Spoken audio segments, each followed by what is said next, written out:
Amy Widener experienced a major turning point in her life when she became a mother at just 14, welcoming a baby girl. The situation was especially difficult for her own mother, Gloria Widener, who nonetheless remained firmly by her daughter's side. What Gloria didn't realize was that the challenges of supporting Amy through a teenage pregnancy would soon be overshadowed by an even more devastating event that struck their family 2 years later.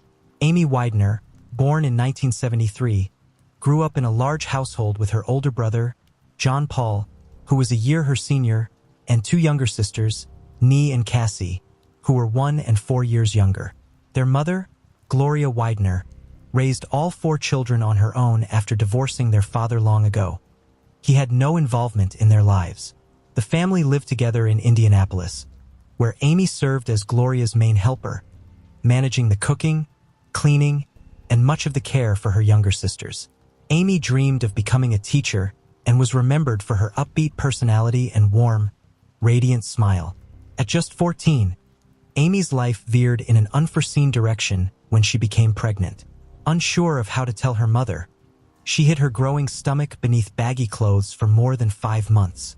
Eventually, the truth became impossible to disguise. After nearly half a year, Amy finally gathered the courage to speak to her mother. In tears, she confessed, "Mom, I don't want you to hate me." Gloria was shocked by the revelation, but despite her fear and uncertainty about the future, she wrapped her daughter in reassurance and support. "I was stunned. I just couldn't believe it," Gloria later recalled. "I thought it was the worst thing that could ever happen in my life," she said, unaware that even more devastating challenges awaited her family. The father of Amy Widener's baby was Tony Abba, a 20-year-old who was a friend of her older brother. Their relationship had been kept entirely hidden, and no one in the family knew about it until Amy's pregnancy was revealed. Once Gloria learned the truth, she acted quickly. She forbade Amy from having any further contact with Tony and insisted that her daughter sever all ties with him, setting firm boundaries for any future interaction. On October 25, 1987, Amy Widener became a mother with the birth of her daughter, Emily. Astonishingly, just 6 days later, she returned to school, balancing her new responsibilities with her education. Her mother, Gloria, fully supported her, frequently looking after Emily so Amy could continue attending classes. Gloria also understood that Amy still needed space to experience normal teenage life and encouraged her to spend time with friends. Despite the added pressures of parenting, Amy remained committed to her studies. She continued to perform exceptionally well in school, earning admiration from her teachers for her determination and strong work ethic. The Widener family adjusted to Emily's arrival by sharing childcare duties and supporting Amy through her new journey. Life gradually appeared to be settling into a hopeful rhythm. Amy had managed to overcome her earlier struggles and was moving forward. But just as things began to stabilize, an unexpected and devastating twist changed everything. On November 13, 1989, 16-year-old Amy woke up with a painful sore throat and chose to stay home from school with her 2-year-old daughter, Emily. When Gloria offered to take Emily to the nannies, Amy decided she would rather keep her daughter with her for the day. After the family ate breakfast together, everyone went their separate ways. Gloria left for work, and Amy's siblings headed to school, leaving Amy and Emily alone at home. Gloria became uneasy when her phone calls at 9:30 a.m., and then again later in the day went unanswered. Growing anxious, she asked a neighbor to check on them. When the neighbor reported that the house was unusually silent and no one responded at the door, Gloria's concern deepened. She left work immediately and hurried home. When Gloria arrived, she found little Emily sitting on the staircase. Calling out for Amy and getting no response, she hurried upstairs. What she discovered in Amy's bedroom was both devastating and unforgettable. Amy was lying lifeless and unclothed on her bed, with a large pool of blood around her. In shock and panic, Gloria immediately called 911. When police arrived, they began a careful investigation of the Widener home. At first glance, the scene hinted at a possible burglary. Stereo equipment and a graphic equalizer belonging to Amy's older brother, John, were missing, and a small glass piggy bank from Amy's room, holding about $50 she had saved for school, had also disappeared. Yet there were no signs of forced entry. Investigators believed the intruder may have entered through an unlocked back door or perhaps been let in by Amy herself. Crucial evidence was found in Amy's room. There was a bloody palm print on the bed linen and wall, along with several strands of body and head hair, presumably from the assailant. The medical examiner concluded that Amy Widener sustained a blow to the head with a sharp object. She was sexually assaulted and ultimately strangled. It's deeply unsettling that Emily, Amy's 2-year-old daughter, could have witnessed these harrowing events. Fortunately, she was found unharmed. Recognizing any information Emily might provide as potentially valuable, police made efforts to communicate with her despite her young age of just over 2 years. They used finger puppets to create a more child-friendly environment and gently probed for details she could recall. During this interaction, Emily, energetically moving around, mentioned only that her mother seemed very angry that day. As part of the evidence collection process, police sectioned off and removed the portion of the wall bearing the assailant's bloody palm print. They also gathered the victim's clothing and bed linens from the crime scene to aid their investigation into this tragic case. In their pursuit for answers regarding Amy Widener's case, detectives initiated inquiries among her family, friends, and nearby residents. John Paul, Amy's 17-year-old brother, mentioned that the investigators initially suspected him during the interrogation. However, he had a reliable alibi, and no evidence linked him to the incident. Tony Abba, Amy's former boyfriend and Emily's father, was also interrogated. He expressed deep affection for Amy and denied any harmful intentions towards her. Tony had a solid alibi for the day of the crime. The police's attention was also drawn to Troy Jackson, who lived next to the Wideners. He knew about the stereo system stolen on the day of the murder. Despite his denial of involvement and the absence of any bruises or scratches on his hands, Troy provided hair samples that did not match those found at the crime scene.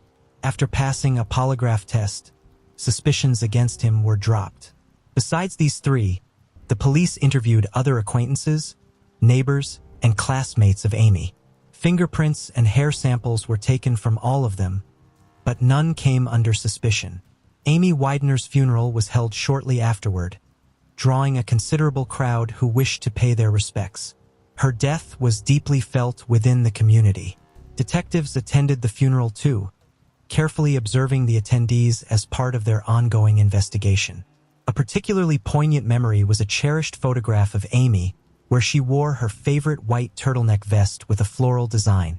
It was in this beloved attire that Amy, a young girl whose life was tragically cut short, was laid to rest. In the aftermath of their tragic loss, the Widener family clung to hope that Amy's killer would be swiftly apprehended and brought to justice. Yet as days turned into weeks and then months, no suspects were identified. Following Amy's passing, Gloria Widener legally adopted her granddaughter Emily, stepping into the role of motherhood once again. The weight of grief and fear burdened Gloria.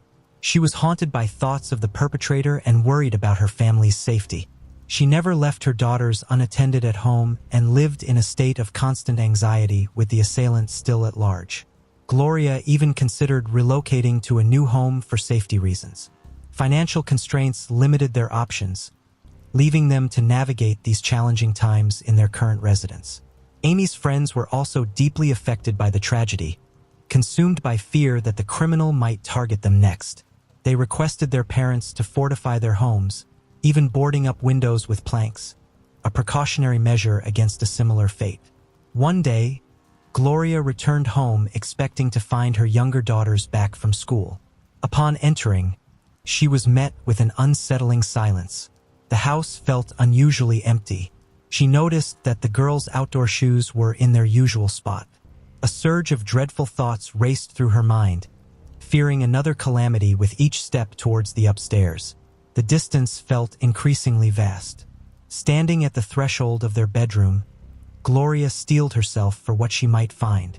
Upon entering, she discovered, much to her relief, that her daughters had merely fallen asleep. As time went on, Emily, Amy's daughter, matured. She was spared the memories of the tragic events surrounding her biological mother. Emily had no recollection of the police interrogation or being informed of her mother's demise. The detectives periodically revisited the Widener family, inadvertently causing them to revisit the pain of that dreadful day.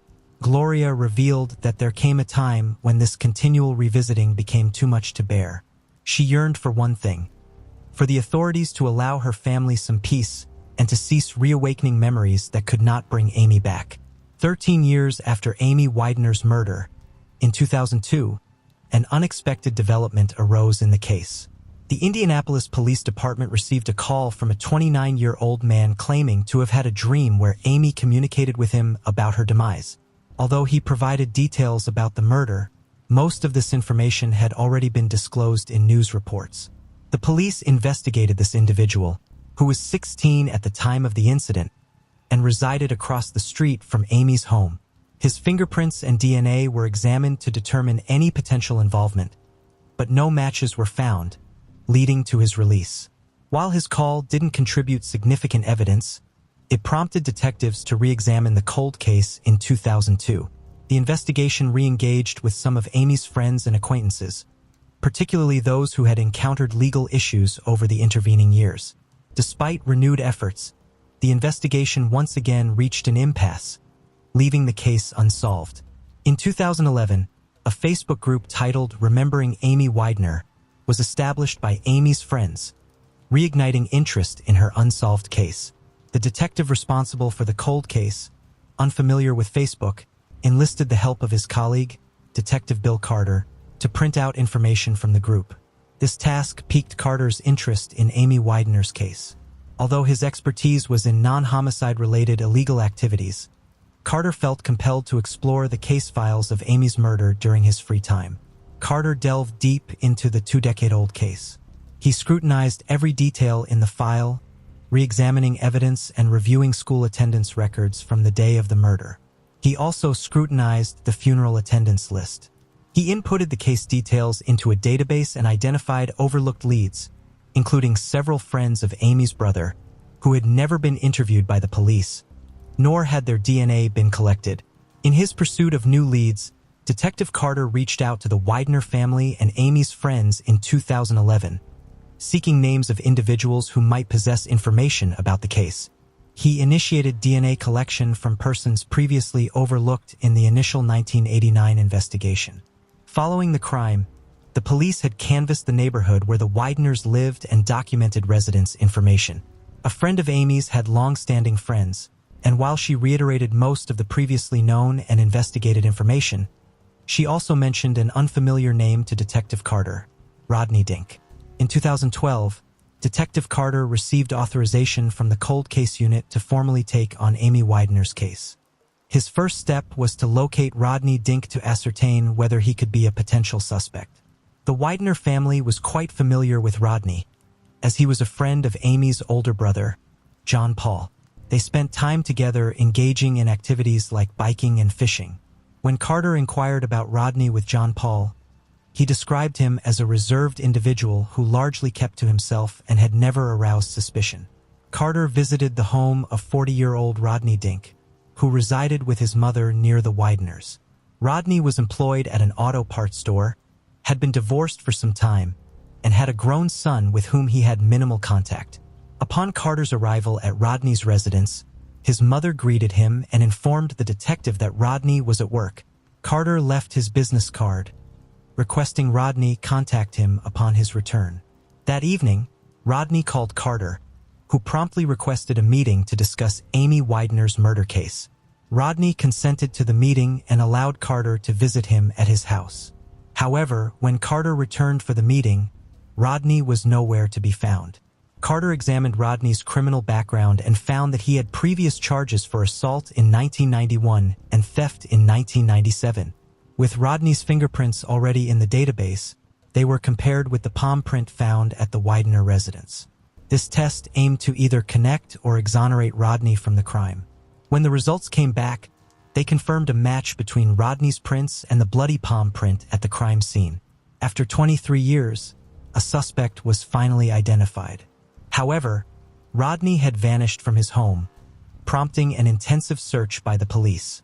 The breakthrough came when Rodney's credit card activity revealed a rented car with an OnStar tracking system.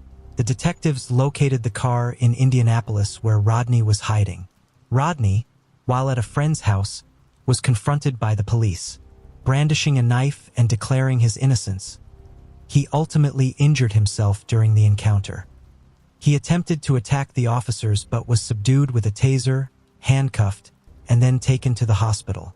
During a 2-day hospital interrogation that was recorded on camera, Rodney confessed to Amy's murder. He initially claimed his intent had been burglary and had not anticipated Amy's presence due to her illness. Rodney recounted entering through a sliding glass door and being startled by Amy. In a panic, he hastily grabbed the nearest object and struck her on the head, which led to her death. As he recounted the incident over 2 days, Rodney frequently mentioned his vague recollection of the events of that day. He attributed this fogginess to the 23 years that had elapsed since the crime occurred. His account of his actions lacked precision. At one point, he even suggested he had visited the house with an acquaintance he referred to as Bad. However, Rodney struggled to recall clear details about this supposed accomplice and could not provide a description of their appearance. According to Rodney, Bad had initially kept watch outside before joining him inside, where they both confronted Amy. When questioned about Emily's presence during the incident, Rodney claimed he did not see her nor was aware of her cries in the house, oblivious to the fact that she had been nearby throughout the ordeal. Throughout the interrogation, Rodney remained composed and polite, not exhibiting behavior typically associated with a murderer, possibly due to the passage of time since committing the crime. His DNA sample was taken, and as anticipated, it matched that found in 1989 on Amy Widener's bedsheet and blanket. The disclosure of Rodney's guilt came as a profound shock to the Widener family. They struggled to reconcile the image of the quiet, unassuming Rodney with his heinous act. Rodney wasn't just Amy's older brother, John Paul's friend and classmate. He also lived across the street and frequently visited their home. Remarkably, Rodney had even attended Amy's funeral, mourning with others and extending condolences to Gloria Widener. Later, Detective Carter discovered Rodney's signature in the guest book at Amy's funeral. Upon revisiting the case, he found that Rodney's name was first mentioned in 2003 by Tony Abba, Amy's former boyfriend and Emily's biological father, who pointed out Rodney's regular visits to the Widener family. Carter deduced that back in 1989, for some unknown reason, Rodney Dink had evaded suspicion entirely.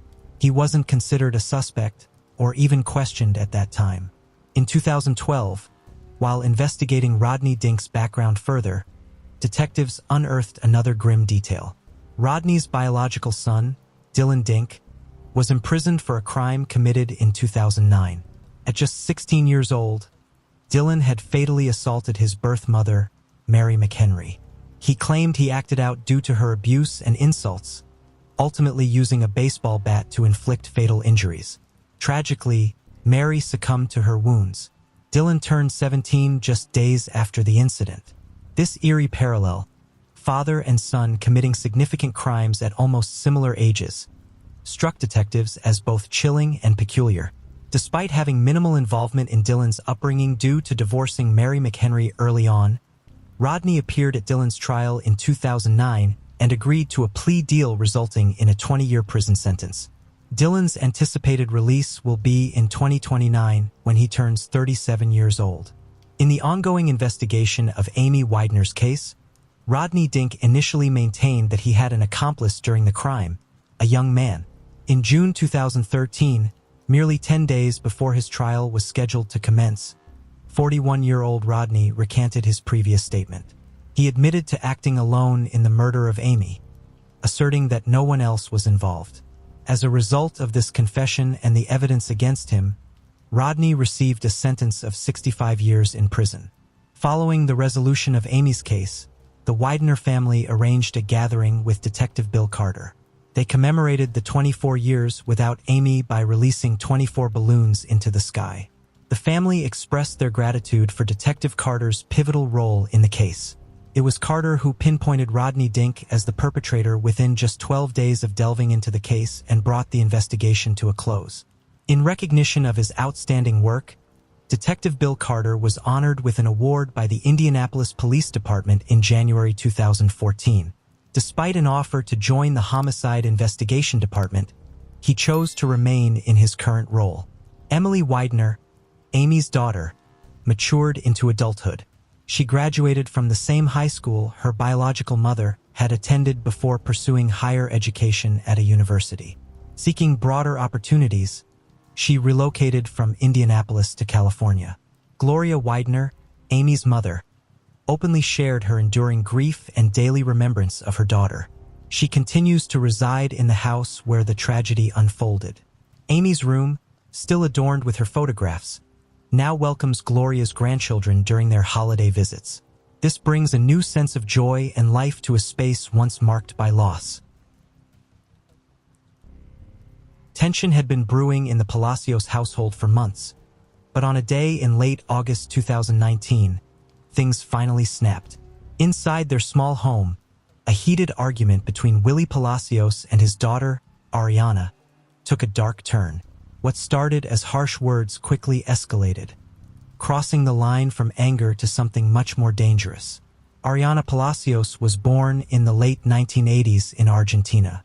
She was the youngest child of Willie Palacios and Delicia, both Bolivian immigrants who had settled in the province of Buenos Aires in search of a better future for their family. Delicia found work at a lingerie workshop, while Willie, who had arrived in Argentina at the age of 30, spent his life in the funeral business. Although he managed to open his own funeral parlor, it eventually failed, and in his later years, he worked for a prominent funeral home in Buenos Aires that catered to celebrities and well-known personalities. Though little is known about her early years, it was evident that the household atmosphere was tense, with relationships marred by conflict. Some sources revealed that the Palacios children often witnessed their father being violent towards their mother. Tragically, it seemed that Delicia, in turn, took out her frustrations on Ariana. Despite the turmoil at home, Ariana idolized her father, whom she described as a well-mannered and impeccably dressed man. He was strict, but he was the one who granted her permission to attend gatherings and parties with her friends. The relationship between Ariana and her mother was fraught with tension. They often clashed, and during one family gathering, their argument escalated to the point where they shouted at and shoved each other. Family members had to intervene to prevent the situation from worsening.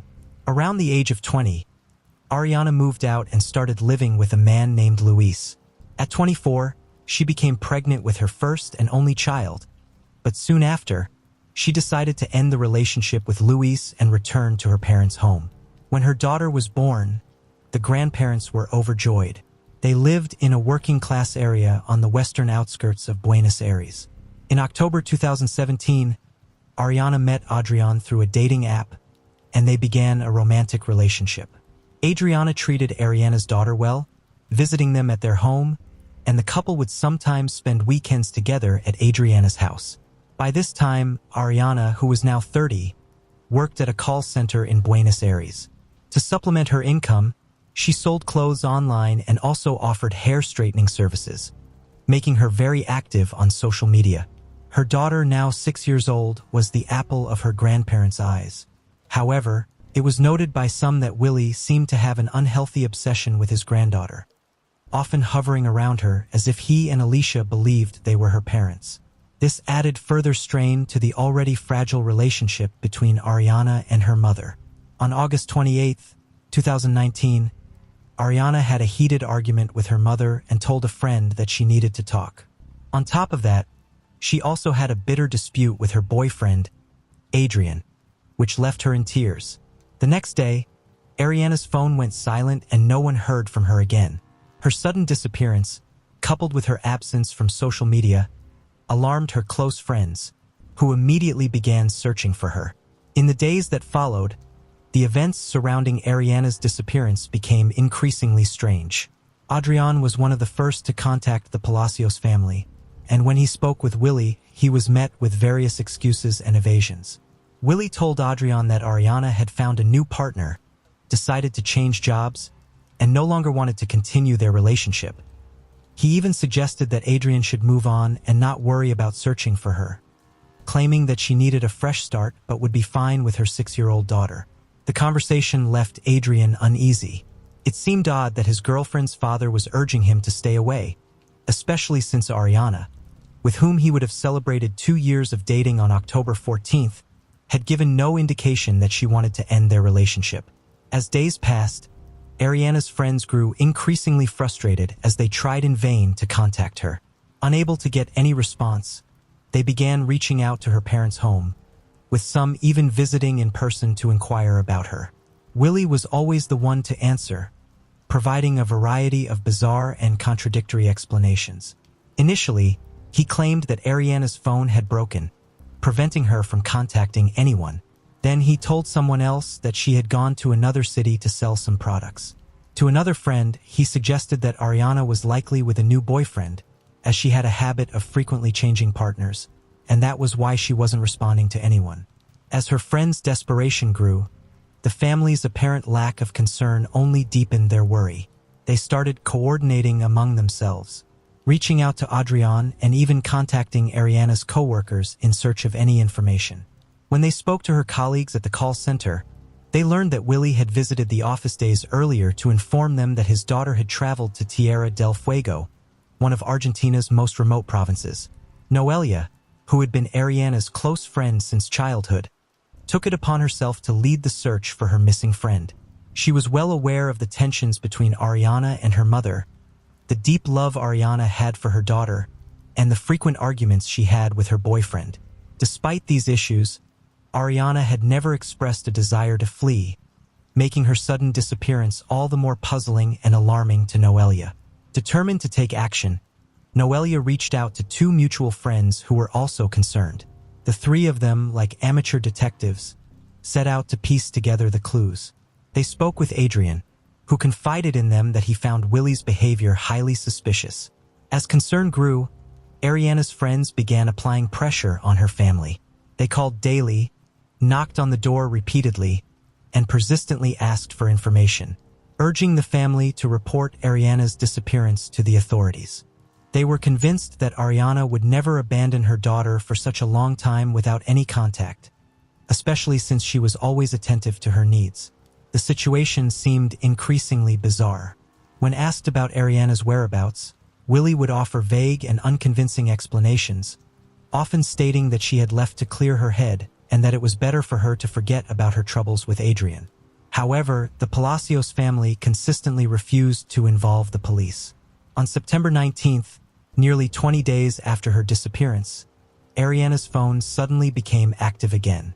At precisely 11:32 a.m., a text message was sent to her friends. To everyone's surprise, the message claimed that Ariana was fine but unable to respond further. Each of her friends received a generic message, something Ariana had never done before. The unusual wording of the message, including the phrase, "How are you, dear?"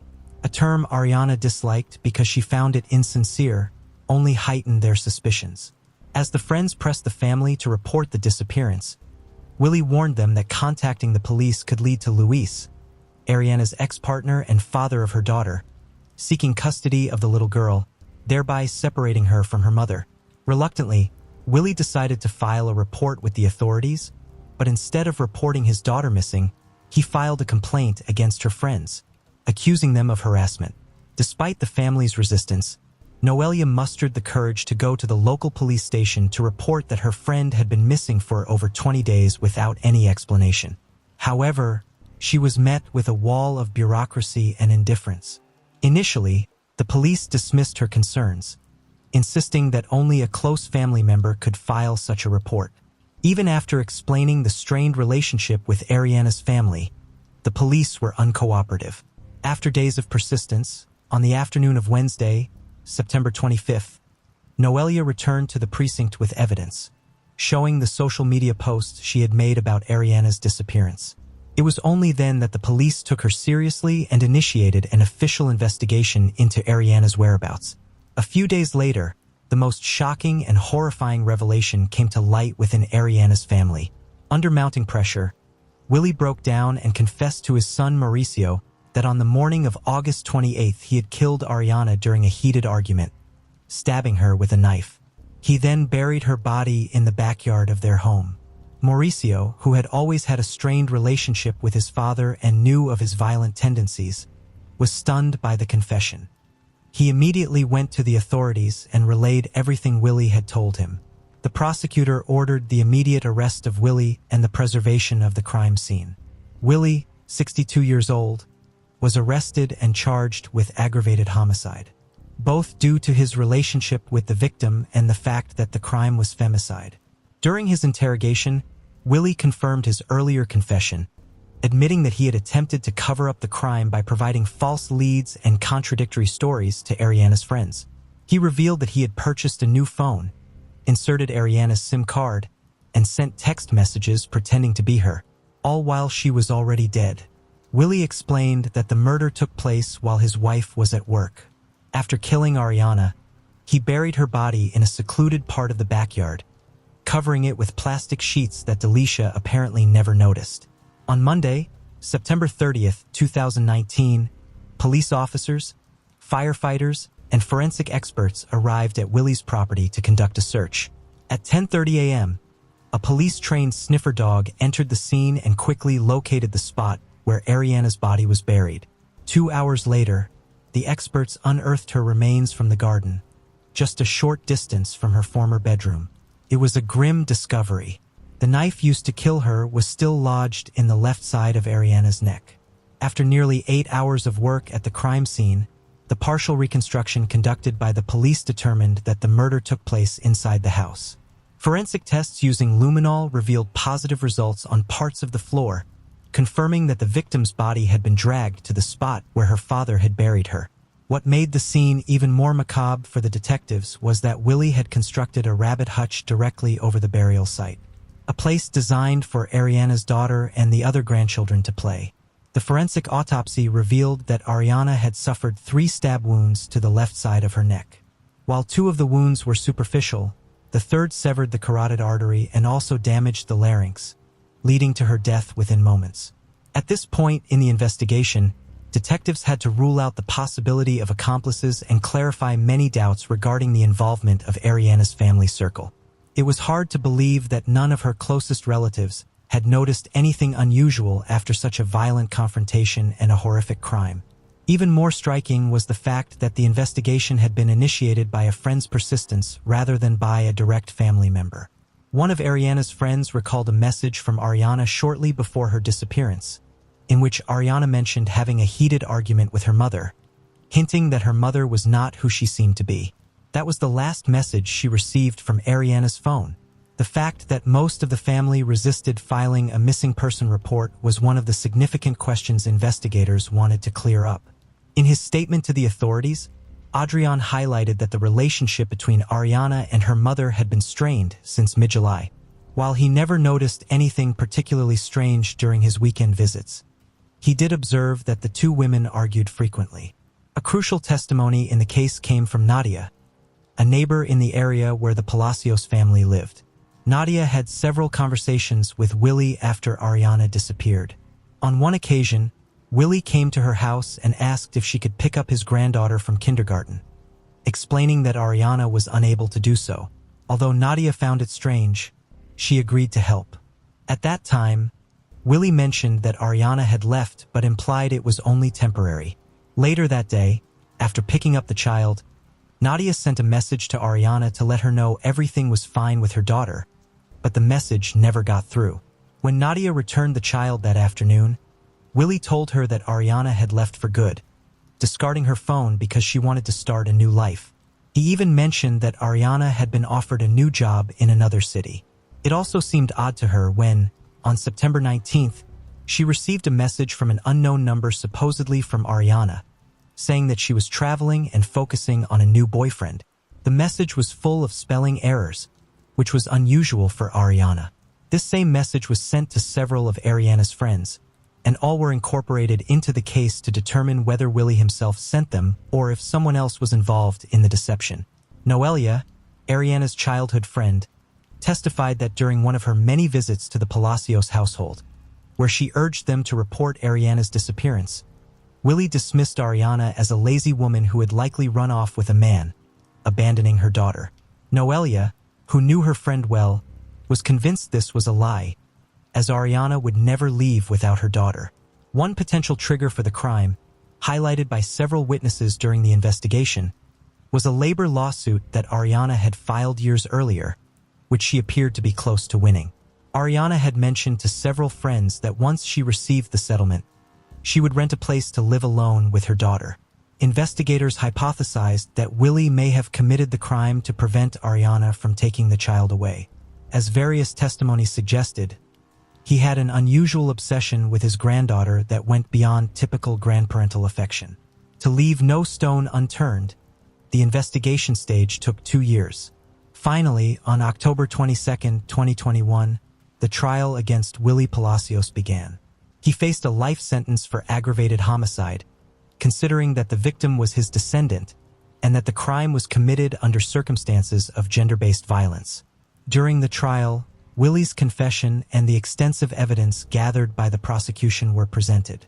Initially, Willie was present in the courtroom, but at the request of 2 witnesses for the prosecution, he was asked to leave and listen to the proceedings from an adjacent room. Key witnesses in the trial included Delisha, the victim's mother, who by then had become Willie's ex-wife, and Mauricio, Ariana's brother. What the judges heard from Delisha, who was ultimately not charged as an accomplice, was a chilling account of her 43-year relationship with the aggressor.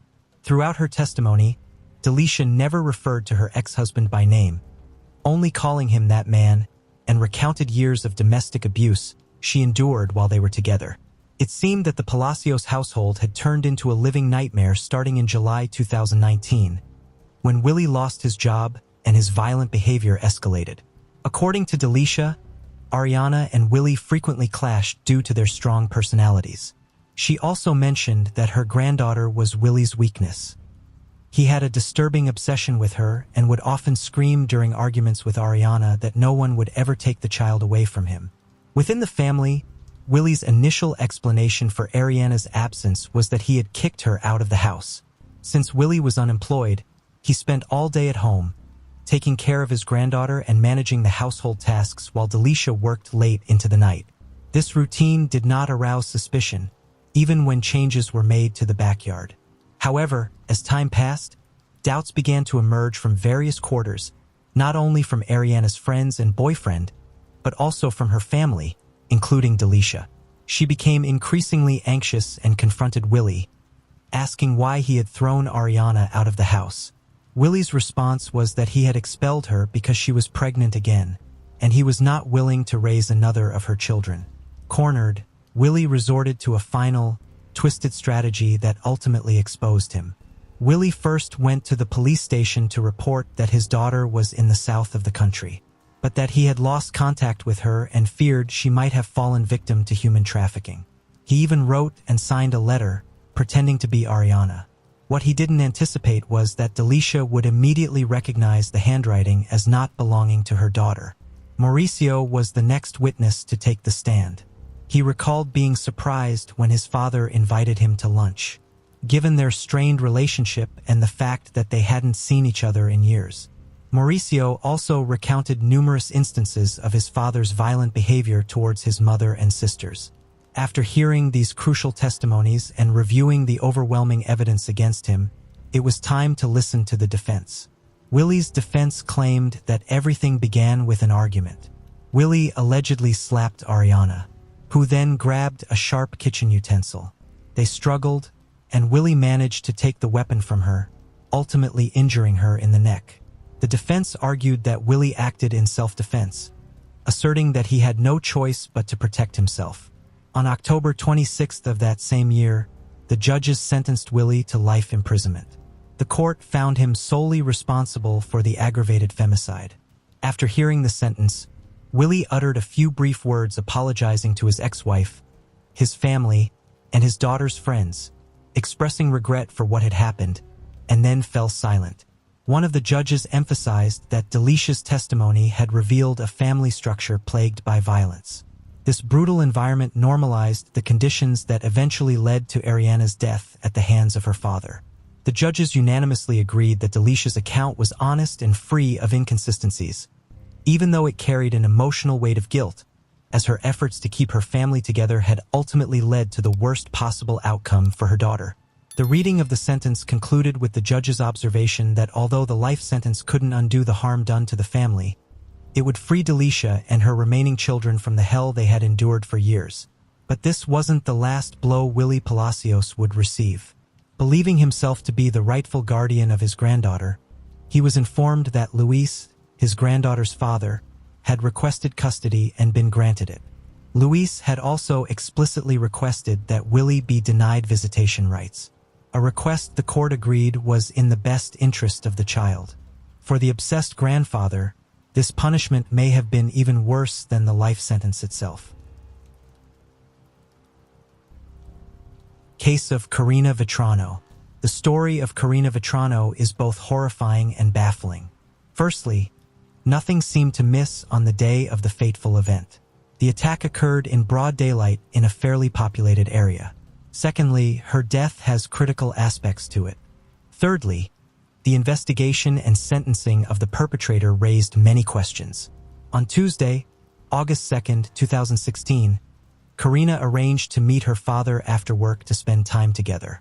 Since Miss Vetrano had moved away, family gatherings had become rare because everyone was busy with their own matters.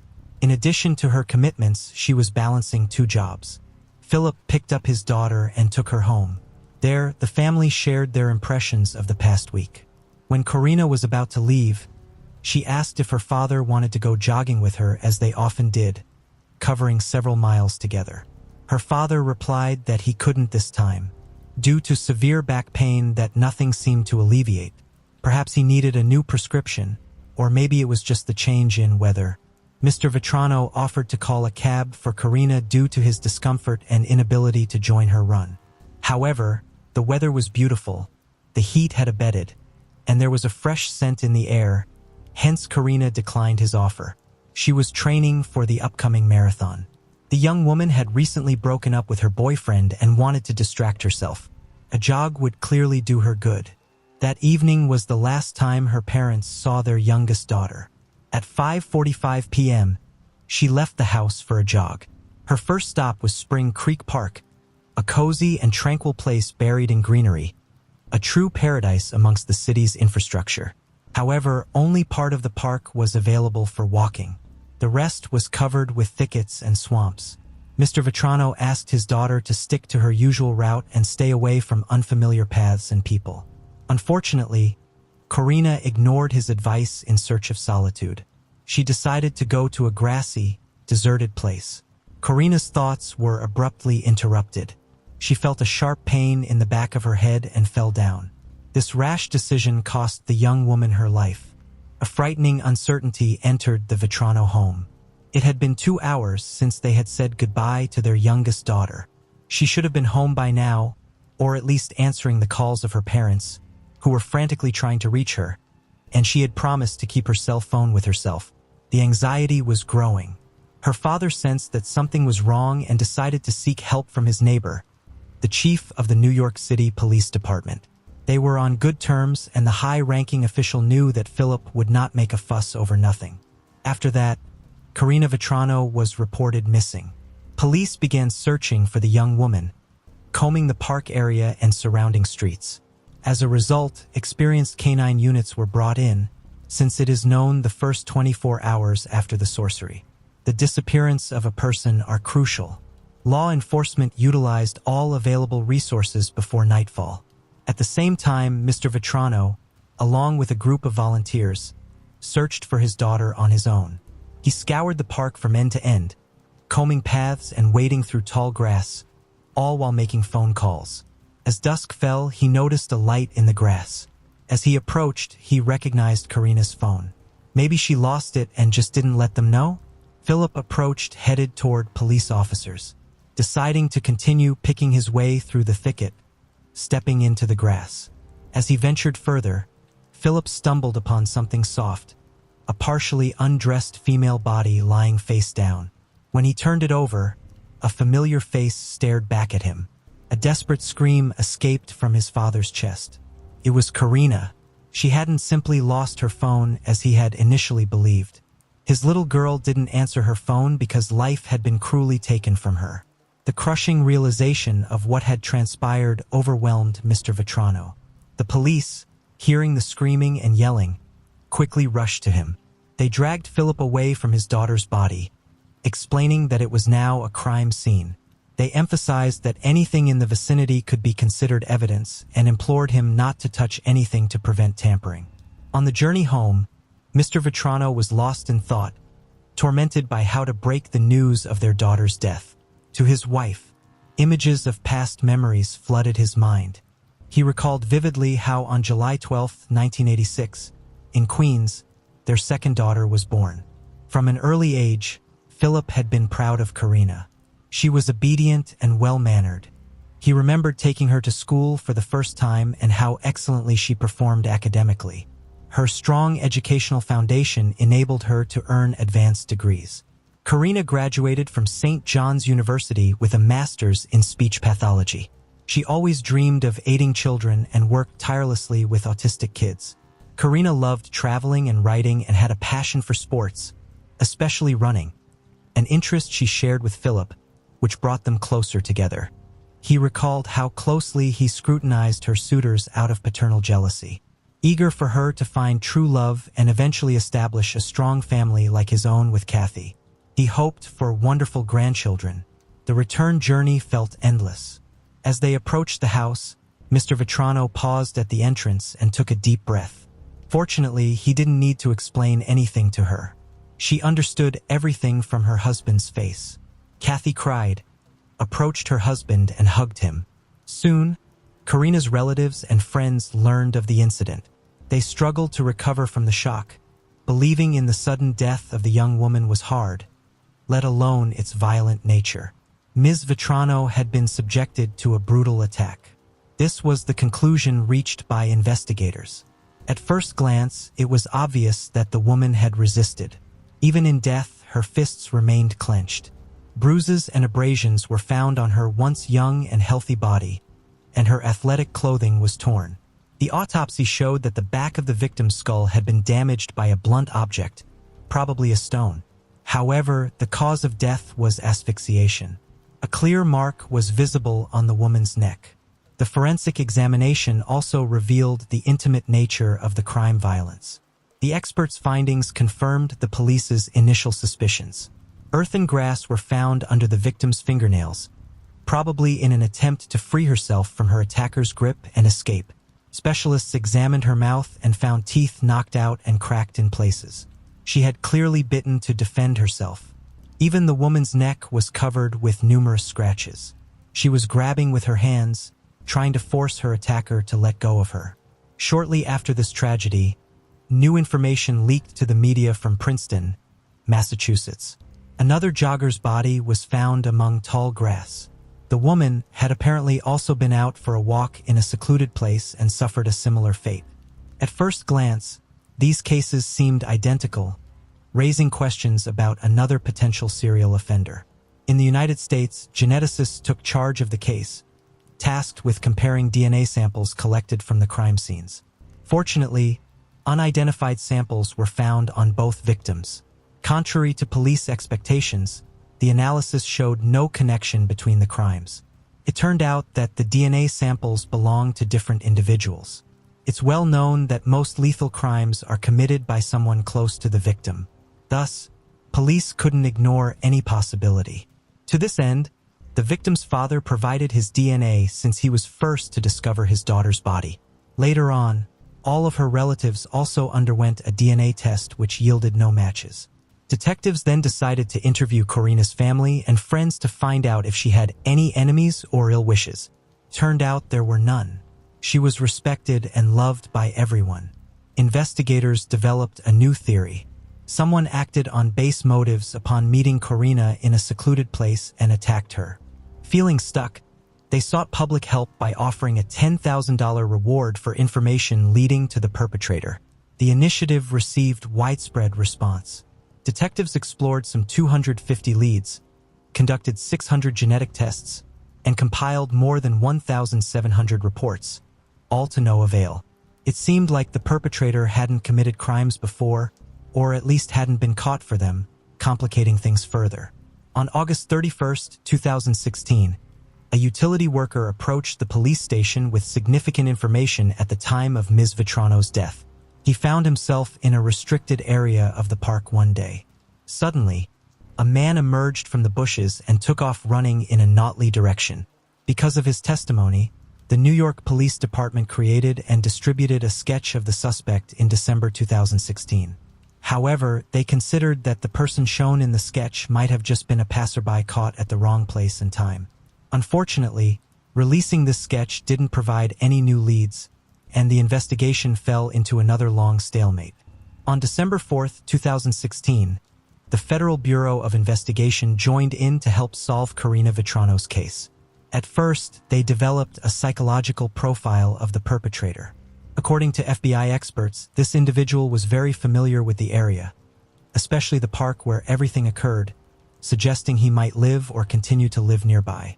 Fearing capture now, he seems to avoid that area.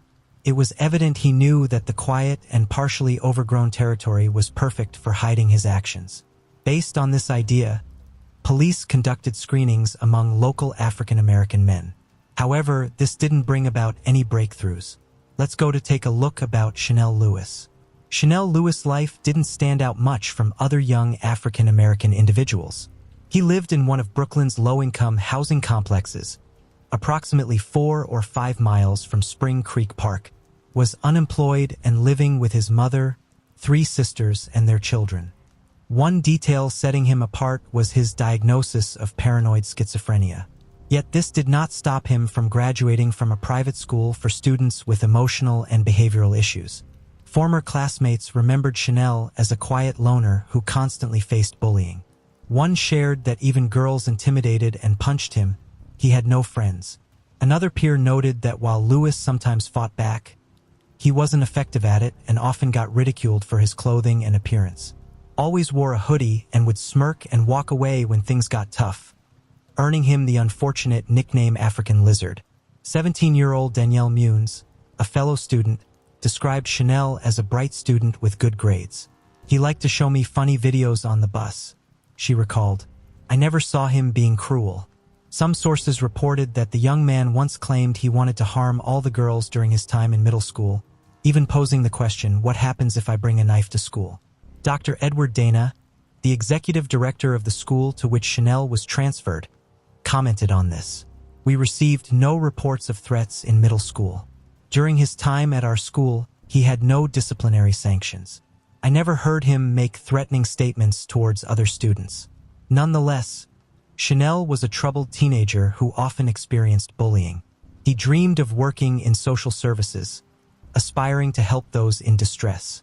When conflicts arose at home, he would wander the streets frequently and visit the park. Lewis had several minor encounters with the police, 2 for violations in Spring Creek and 1 for urinating in public in May 2016. Another incident happened when a local merchant reported Lewis for loitering in his store with a crowbar. Responding officers checked Chanel's ID and released him as he had no prior incidents. However, this information was retained by the police and later played a crucial role in the investigation into Karina Vetrano's death. In February 2017, Detective John Russo, who was involved in the investigation, remembered something significant. He had repeatedly seen a young man in a hoodie wandering around the park. Russo even attempted to follow him once, intrigued by his behavior. The young man walked slowly and stopped for long periods in front of houses near the park, as if scouting them for potential burglaries. However, Rousseau lost sight of him when he contacted his colleagues by phone. Following a store owner's report of suspicious activity, a teenager matching Chanel's description came to the police's attention 2 months into the investigation. Detective Rousseau recalled this wanderer, thinking he might have seen or heard something relevant. Investigators then focused on Chanel Lewis. After Detective Rousseau took a closer look at his file, Chanel's peculiarities had raised their interest. The police began inquiries about him, questioning acquaintances and teachers. It emerged that he had allegedly expressed a desire to harm girls. This news stirred significant concern and suspicion. With no other leads, officers decided to focus on Lewis. It was discovered that during Karina's death, Chanel was not at home. After an argument with his family, he had gone to the park. Upon his return, his appearance was disheveled, his clothes torn, and he had visible bruises and abrasions. When his mother inquired about what had happened, Louis claimed he had been attacked. His account matched the timeline with a witness's description of a man fleeing the park. Additionally, on August 3, 2016, Louis's father, a former school principal, took him to the hospital for treatment of severe wounds, mostly cuts, and he also had an injured hand. The investigators reviewed the medical records from that day and found the story plausible. However, they noted similarities between events involving Chanel Louis and Karina Vetrano. On February 4, 2017, Chanel was brought to the police station and voluntarily provided his DNA for analysis. Detectives wondered if a perpetrator would willingly do this. The interrogation began on the morning of February 5th. Louis admitted that he was indeed in the park around 5 p.m. on August 2, 2016, but clarified he was walking on dirt paths, listening to music, not through thickets. He confessed to encountering a young woman jogging with her phone in her hand. When asked by detectives if something happened when he encountered her, nodded and quietly said yes. When met a woman alone, he began again. I decided to follow her. When she passed by me, I grabbed her shoulders and threw her to the ground, then hit her face about 5 times so she couldn't scream. He recalled how his punches knocked out several of her teeth, injuring his own hand in the process, echoing details eerily consistent with earlier evidence they had gathered. He also mentioned that the struggle lasted about 5 minutes. Miss Vetrano fiercely resisted by biting. To avoid drawing attention, Louis dragged her off the path into Tall, where he tried to undress and assault her. She was horrified, but kept resisting. Chanel then strangled her until he realized she was no longer alive. When asked if he knew the victim beforehand, he replied, "I did not know her before this. It all happened by chance." The motive for the act was unexpected and bizarre. Loud music played by a neighborhood gang member for hours had triggered Chanel's hatred and uncontrollable aggression. These negative emotions were unleashed on the unfortunate woman. A strange reason indeed. Investigators, confusion faded when DNA comparison results matched perfectly. Microscopic traces found on the victim's body and phone belonged to Chanel. Consequently, the police and prosecutor concluded the case was solved and ready for court. However, the motive still seemed unlikely. It's possible Chanel had noticed Karina before, since he often went to that park. He might have seen her with her father, liked her, and decided to approach her. After being rejected, he became furious and attacked her, causing the situation to spiral out of control. This scenario would have been more understandable. On November 5, 2018, the trial against Chanel Louis began. Despite his previous statements to authorities, Louis pleaded not guilty, a stance echoed by his family denying his involvement in the crime. The prosecution charged Louis with ending a life and sexual assault, facing him with a sentence ranging from 25 years to life imprisonment. The debate over Louis's guilt not only unfolded in the courtroom, but also spilled over into the media. Louis's defense team stirred things up by pointing out alleged legal violations during his arrest. Along with several news outlets, they claimed racial bias and discrimination. However, the judge dismissed these allegations as baseless, emphasizing that the investigation complied with legal standards. The prosecution presented tangible evidence and DNA analysis findings, while the defense argued that this evidence was insufficient and contaminated due to many people at the crime scene, including Karina's father, who discovered her body. Forensic biologist Linda Rossano stated that odds of the DNA belonging to someone other than Louis were 1 in 6 trillion.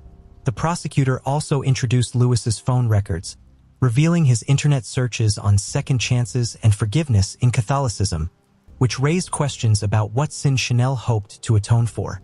The release of Louis's confession video sparked further controversy. His lawyers argued he was under immense pressure, leading to a coerced confession. They suspected police might have fabricated evidence.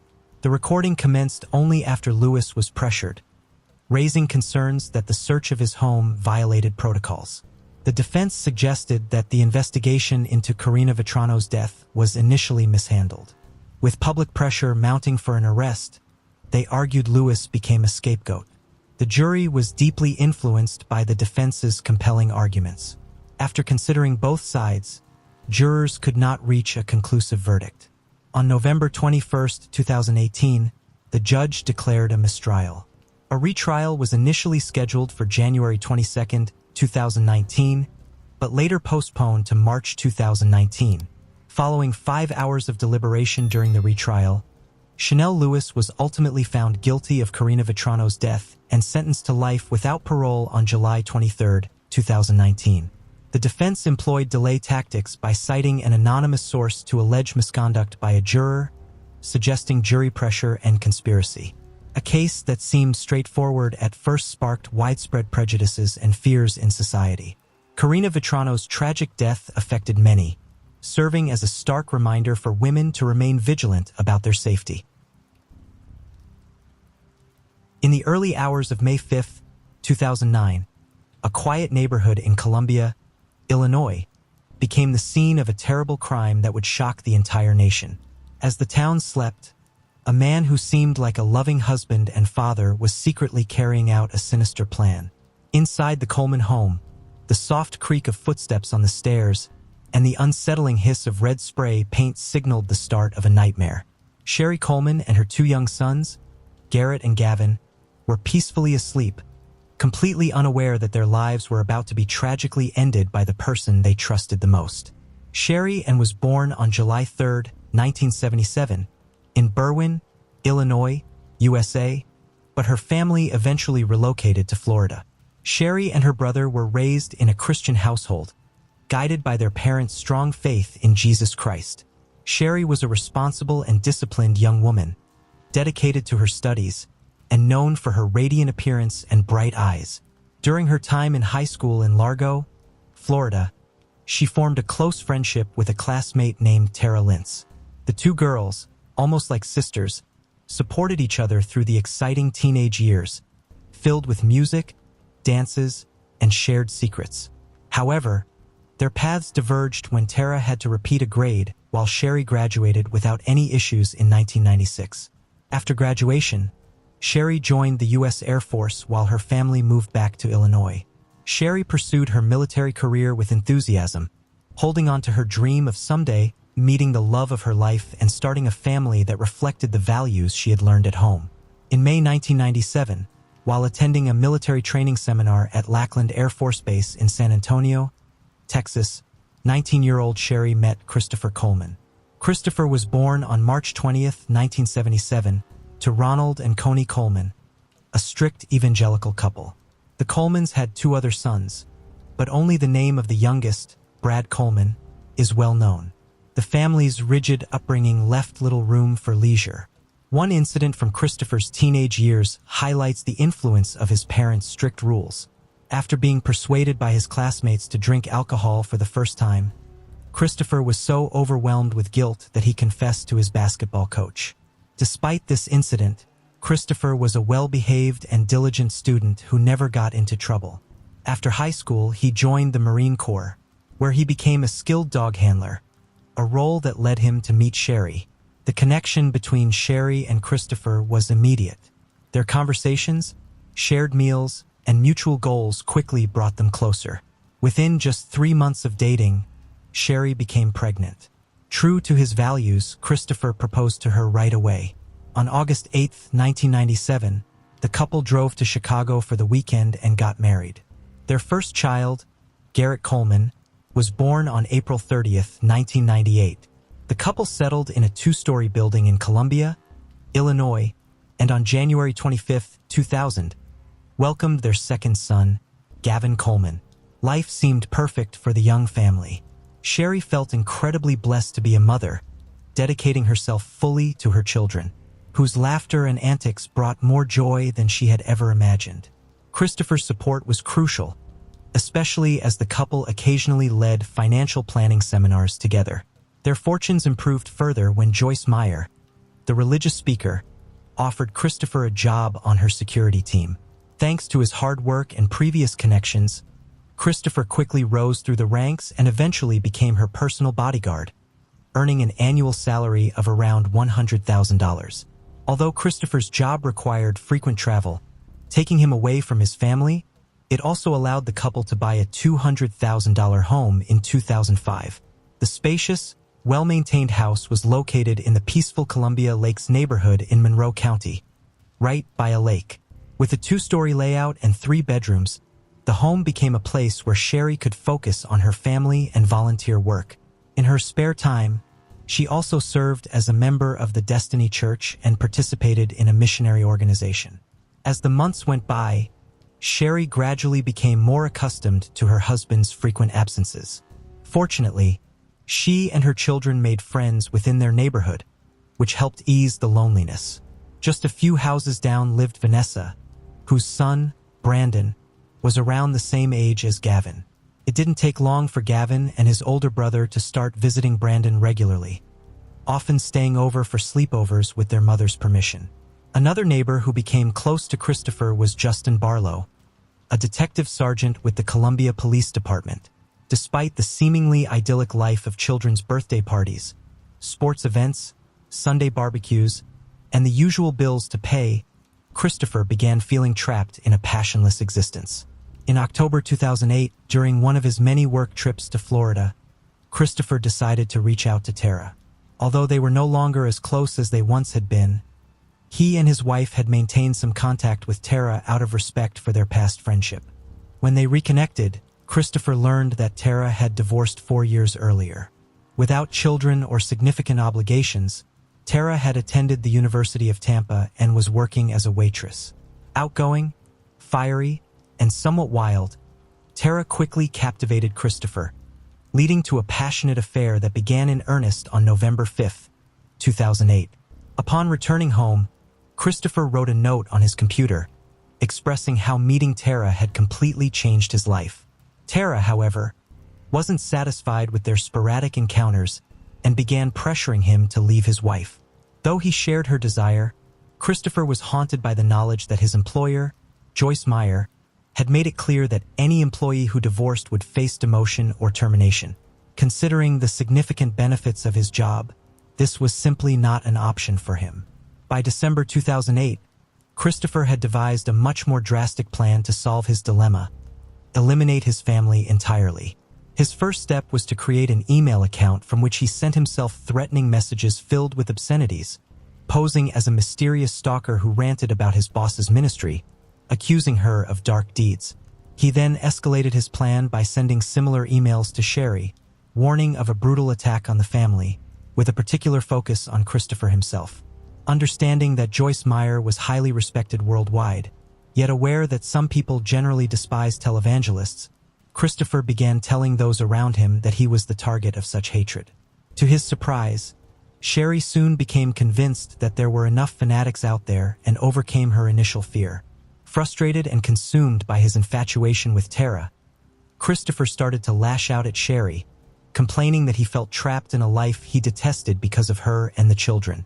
The once peaceful and harmonious household turned hostile, with Sherry confiding in a few friends about her suffering, even telling them that if anything bad happened to her, they could be sure that Christopher was responsible.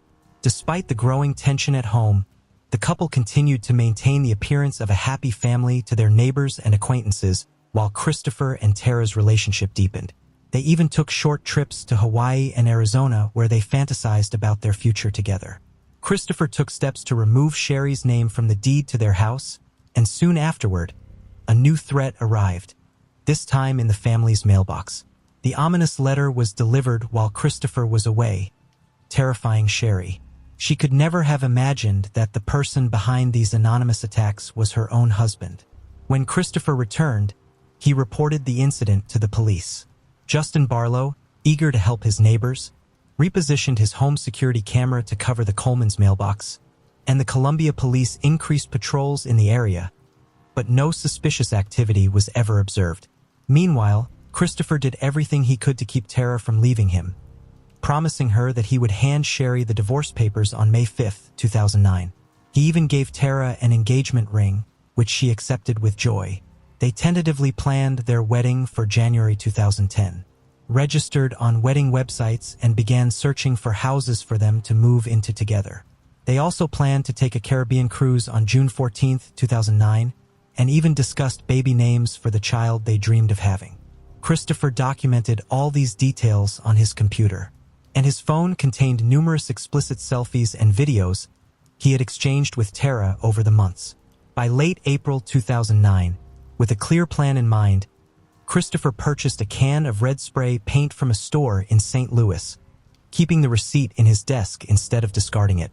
On the night of Monday, May 4, 2009, Garrett, who had just turned 11 4 days earlier, was at Vanessa's house with Gavin. Since Brandon's 9th birthday was the next day, Garrett asked if they could stay over so they could be the first to wish him a happy birthday. Vanessa, smiling from ear to ear, told him to run home, ask his mother, and pack their school bags. Garrett ran back home, but returned shortly after with slumped shoulders. His father had told him it wasn't a suitable occasion and that they needed to be home by 8:30 p.m. Although Vanessa was puzzled and disappointed, she respected their decision, promising the boys they could have a sleepover the following Saturday instead. At the designated time, she and Brandon said goodbye to their neighbors. That evening, Sherry, Garrett, Gavin, and Christopher had dinner together in a tense silence, only interrupted by the usual chatter of the children. A few hours later, in the early hours of Tuesday, May 5, 2009, when everyone was sound asleep, Christopher finally carried out his gruesome plan, leaving behind a horrifying scene with chilling messages spray-painted on the walls. He then got into his car, and as he drove out of the garage, Justin Barlow's security camera captured him. At 5:43 a.m., Christopher began his drive towards southern St. Louis County. Along the way, he dialed his wife's number and left her a voicemail. After that, he sent her a text message and tried calling again as he headed back home. The investigation later revealed that he took a much longer route than usual on his return. By 6:43 a.m., Christopher called Justin Barlow, expressing his concern. He mentioned that he had been at the gym and, after finishing his workout, had tried calling Sherry to wake her up, but she hadn't answered. Alarmed by the recent threats the family had received, Justin quickly dressed, contacted his dispatch at the Columbia Police Department, grabbed his gun, handcuffs, and radio, and headed over to check on the Coleman family. When Justin arrived at the Coleman's porch, a police officer was already there. They rang the doorbell, but no one responded. Moving to the back of the house, they noticed a basement window was open. Radioing for backup, they entered the home cautiously, with the police officer leading since he was the only one in uniform. The air inside was thick with the smell of fresh paint, and as they reached the main floor, they saw the source of the odor. Disturbing messages spray-painted in red on the dining room walls and over the frames of the family photos. Just as additional officers arrived, Christopher also pulled up to the scene. The police officer asked him to wait outside, then joined his colleagues inside. But before he could even step over the kitchen threshold, Jason's scream shattered the eerie calm of the house and the neighborhood, as he and the other officers discovered the lifeless bodies of Garrett, Gavin, and Sherry on the second floor. All three had ligature marks on their necks. Justin struggled to keep his composure, aware that Christopher might be the person they were looking for. When the officers returned to the street to inform Christopher of the grim discovery, he collapsed to the ground, sobbing and seemingly in shock. Soon after, his father and his boss, Joyce Meyer, arrived and did their best to console him, seating him in an ambulance. Strangely, Christopher never asked what exactly had happened to his family. Christopher was later taken to the police station, where he told investigators that Sherry had been alive when he left the house at 5:45 a.m. to go to the gym.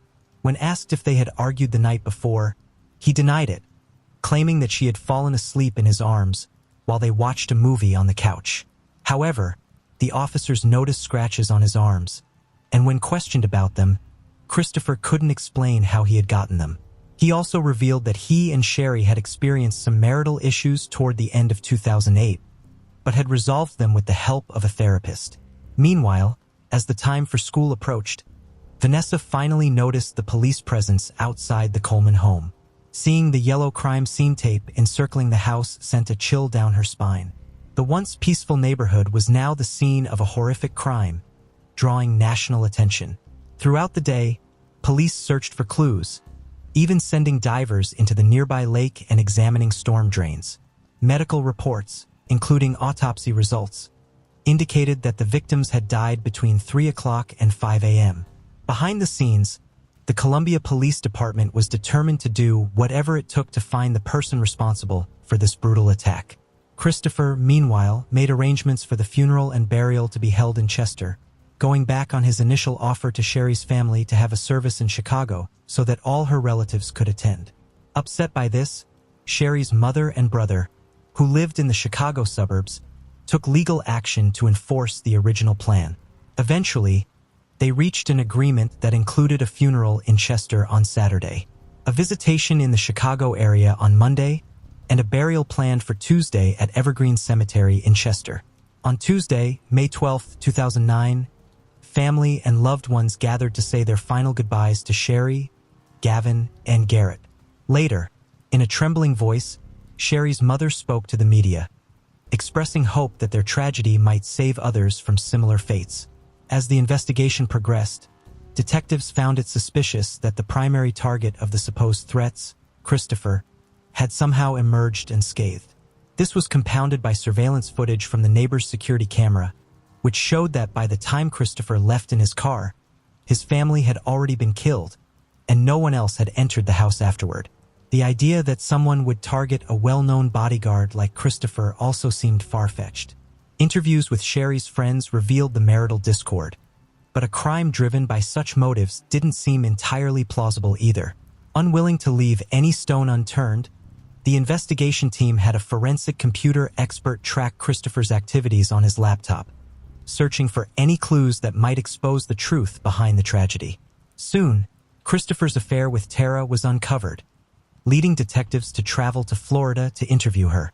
When the news leaked to the press, a lawyer hired by Christopher claimed he had no knowledge of anyone by that woman's name. Around that time, Christopher, accompanied by his parents, visited the cemetery. While searching for digital evidence that could link him to the crime, the forensic expert discovered that the anonymous letters had been generated on Christopher's laptop using his work login. Additionally, handwriting experts analyzed the red spray-painted graffiti and concluded that the writing matched Christopher's. Further damning evidence came to light when a detective found a receipt on Christopher's desk for red paint, matching the brand and type used in the crime scene graffiti. When it was finally determined that no DNA other than Christopher's was found on the victims, the investigative team was confident they had their man.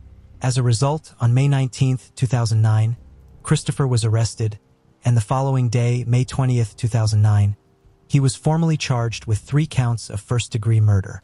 Christopher pleaded not guilty. His trial began in mid-April 2011. To ensure impartiality, the jury was selected from another state. Due to the immense media attention and concerns for Christopher's safety, he had to attend the hearings wearing a bulletproof vest. While the jury was shown explicit photographs and messages exchanged between Christopher and his mistress, the judge ruled that certain videos were too obscene to be presented in court. Tara had no choice but to testify during the trial. She arrived at the courthouse dressed in a black skirt and blazer, a fuchsia blouse and high heels, wearing the engagement ring Christopher had given her. For 20 minutes, she detailed their relationship, highlighting the motive suggested by the prosecution. Later, in a recorded testimony, Joyce Meyer told the jury that although Christopher would not have been fired if he had divorced his wife, he could have faced disciplinary action, including termination, if he had committed adultery. Christopher chose to remain silent throughout the trial. After 14 hours of deliberation over 2 days, on May 5, 2011, the jury found him guilty on all counts. Christopher reacted with a look of despair, lowering his head into his hands. His family, appearing somber, immediately left the courtroom and retreated to a nearby room. Meanwhile, Sherry's mother broke down in tears, prompting the judge to warn against outward displays of emotion. Despite this, some relatives and friends of Sherry and her children couldn't help but express their relief. Around 8 p.m., as Christopher was led into the sheriff's vehicle, a crowd of about 150 people cheered along the cordoned-off path from the courthouse exit, with some drivers even honking their car horns in support. Shortly thereafter, during the sentencing hearing, Christopher Coleman was sentenced to 3 concurrent life terms without the possibility of parole for the murders of Sherry, Garrett, and Gavin Coleman. Outside the courthouse, police officers and officials embraced the victims' families. From prison, Christopher continued to give interviews in which he maintained his innocence, admitting his affair with Tara and acknowledging that it might have harmed him. But he stubbornly clung to the implausible claim that his family was targeted as revenge for his professional association with Joyce Meyer. In March 2019, Christopher's legal team secured a virtual hearing in an attempt to overturn the conviction. However, in July 2020, the judge once again denied the possibility of a new trial. As a result, Christopher remains incarcerated at the Wisconsin Correctional Institution. It seems that due to his actions and decisions, he will never have the chance to live the life he once longed for.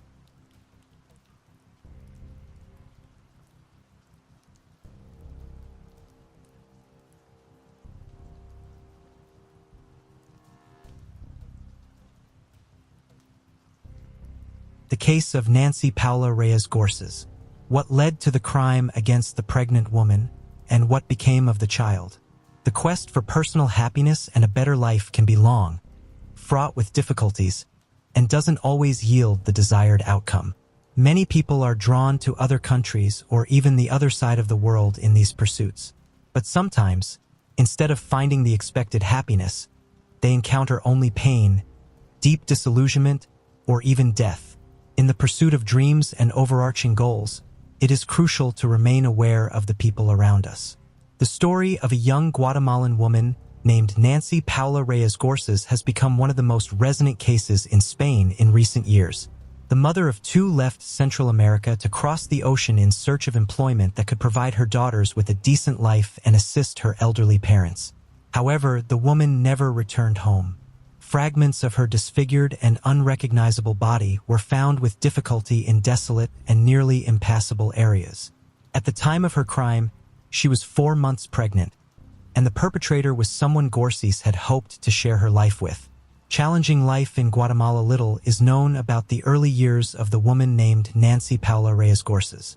She was born on April 13, 1991 in a small village named Granados in the Republic of Guatemala. Nancy was the second of 5 children in a very poor family. Her parents, Jorge and Prudencia Gorses, struggled to make ends meet. Despite this, they did everything possible to ensure their children received a good education and could live better than they did. After finishing school, Nancy was able to enroll at the university in the city of Villanueva, where she studied business administration and document management. She was a diligent student and graduated with honors. However, despite her academic achievements, significant career prospects did not follow. She worked as a cashier in a large supermarket during her studies and later was promoted to administrator. But her career progression stalled there. During her university years, Nancy lived in an unregistered marriage with a young man whose name is not mentioned in public records, with whom she had 2 daughters. Unfortunately, this relationship did not lead to a long-term commitment and the couple separated. The father of the girls subsequently lost interest in the fate of his children and did not provide any financial support. Decision to relocate. Nancy continued to live in her parents' house, now with her own daughters, working at the supermarket and seeing no future prospects. The family barely had enough money for essentials, and something had to change. In 2013, Nancy's older sister emigrated to the United States, where she soon found a good job, married successfully, and settled well. Inspired by her sister, Nancy decided to radically change her life too, but she chose to relocate to Europe, settling on sunny Spain. At that time, she didn't even have enough money to buy a one-way plane ticket, let alone funds needed for initial expenses. For several years, Gorses worked diligently, saving enough money to finally make her dream come true in the summer of 2018. In July, she bought a ticket to Madrid and promised her parents that she would keep in constant contact so they wouldn't worry about her. She planned to find housing and a job upon arrival. She carried a few €1,000, enough to rent a room, cover food, and the most necessary items until she could secure a steady income. At the time of her departure, Nancy was 27 years old, and her daughters, who stayed with their grandparents in Guatemala, were 7 and 5 years old. Nancy didn't stay long in Madrid. After living in Barcelona for some time, she moved to the city of Ciudad Real, the center of the Spanish province of the same name. She called home almost daily, asking about her family's well-being, and she regularly sent money home, which increasingly helped her parents not only fully support themselves and her daughters, but also to renovate their old house. Nancy mentioned she didn't have an official stable job, and was making ends meet through odd jobs, like cleaning in affluent homes or caring for the elderly and sick. Nancy never complained about the hardships. On the contrary, she told her family that Europe offered more opportunities, and she could never have earned as much back home, even working around the clock with no days off. It seemed she was completely satisfied with how her life was unfolding and even spoke of eventually bringing her daughters to Spain. Once she saved enough to rent a spacious and comfortable home for the whole family. The fateful romance. For a while, Nancy didn't share much about her personal life, claiming she simply had no time due to work. But in the spring of 2020, she admitted to her parents that she had met a man with whom she had started a romantic relationship. His name was Carlos Andres Bustamante, and they had met by chance while Garcés was looking for new rental housing. As they resolved this issue, grew closer and eventually started living together. Carlos was a year older than his beloved, and at the start of their relationship did not have a steady income, surviving on random small jobs. In fact, Nancy was the main breadwinner in their relationship. She paid for housing and bills and often gave Carlos money for his personal needs and expenses.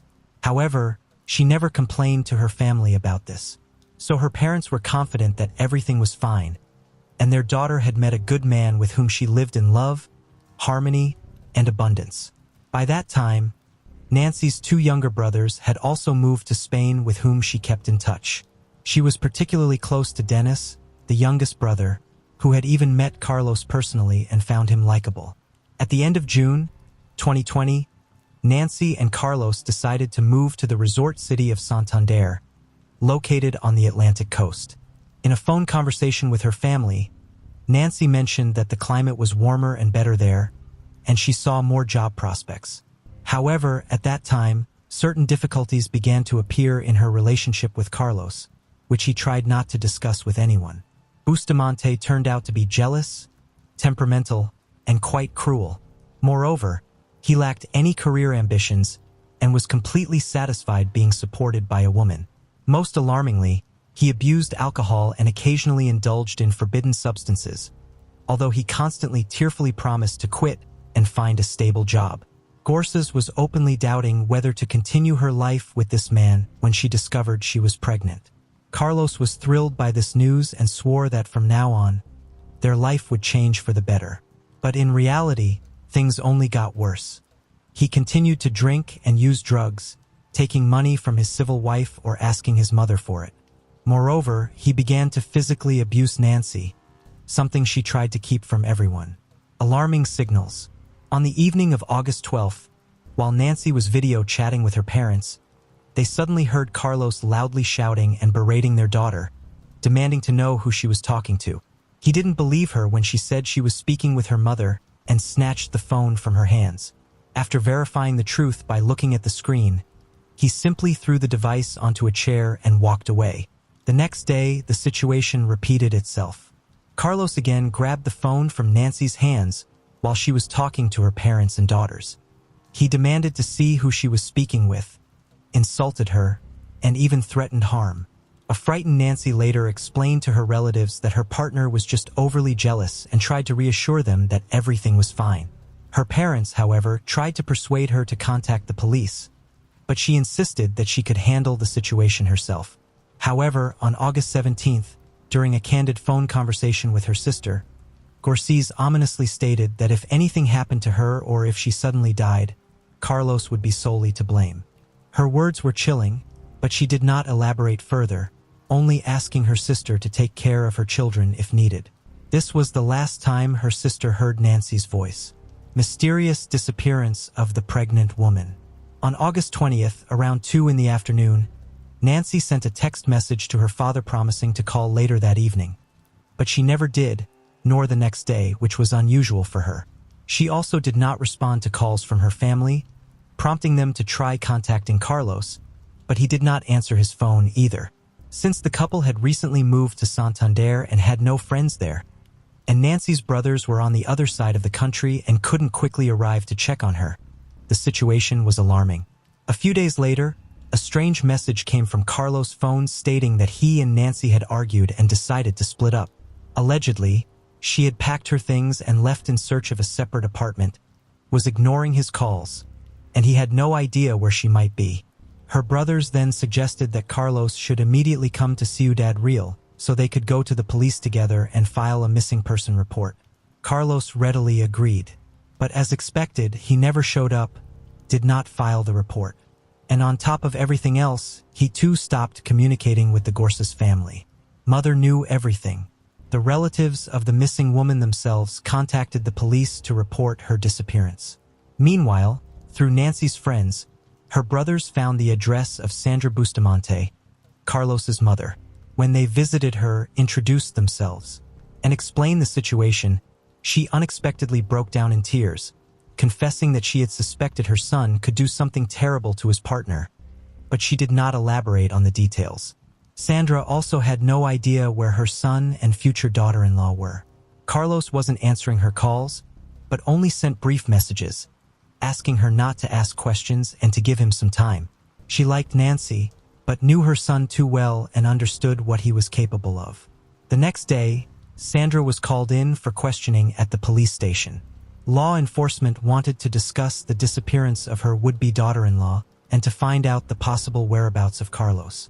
She shared with the officers what she had already told the girls' brothers the day before and showed them a lengthy text message that Nancy had sent her a couple of days before she vanished.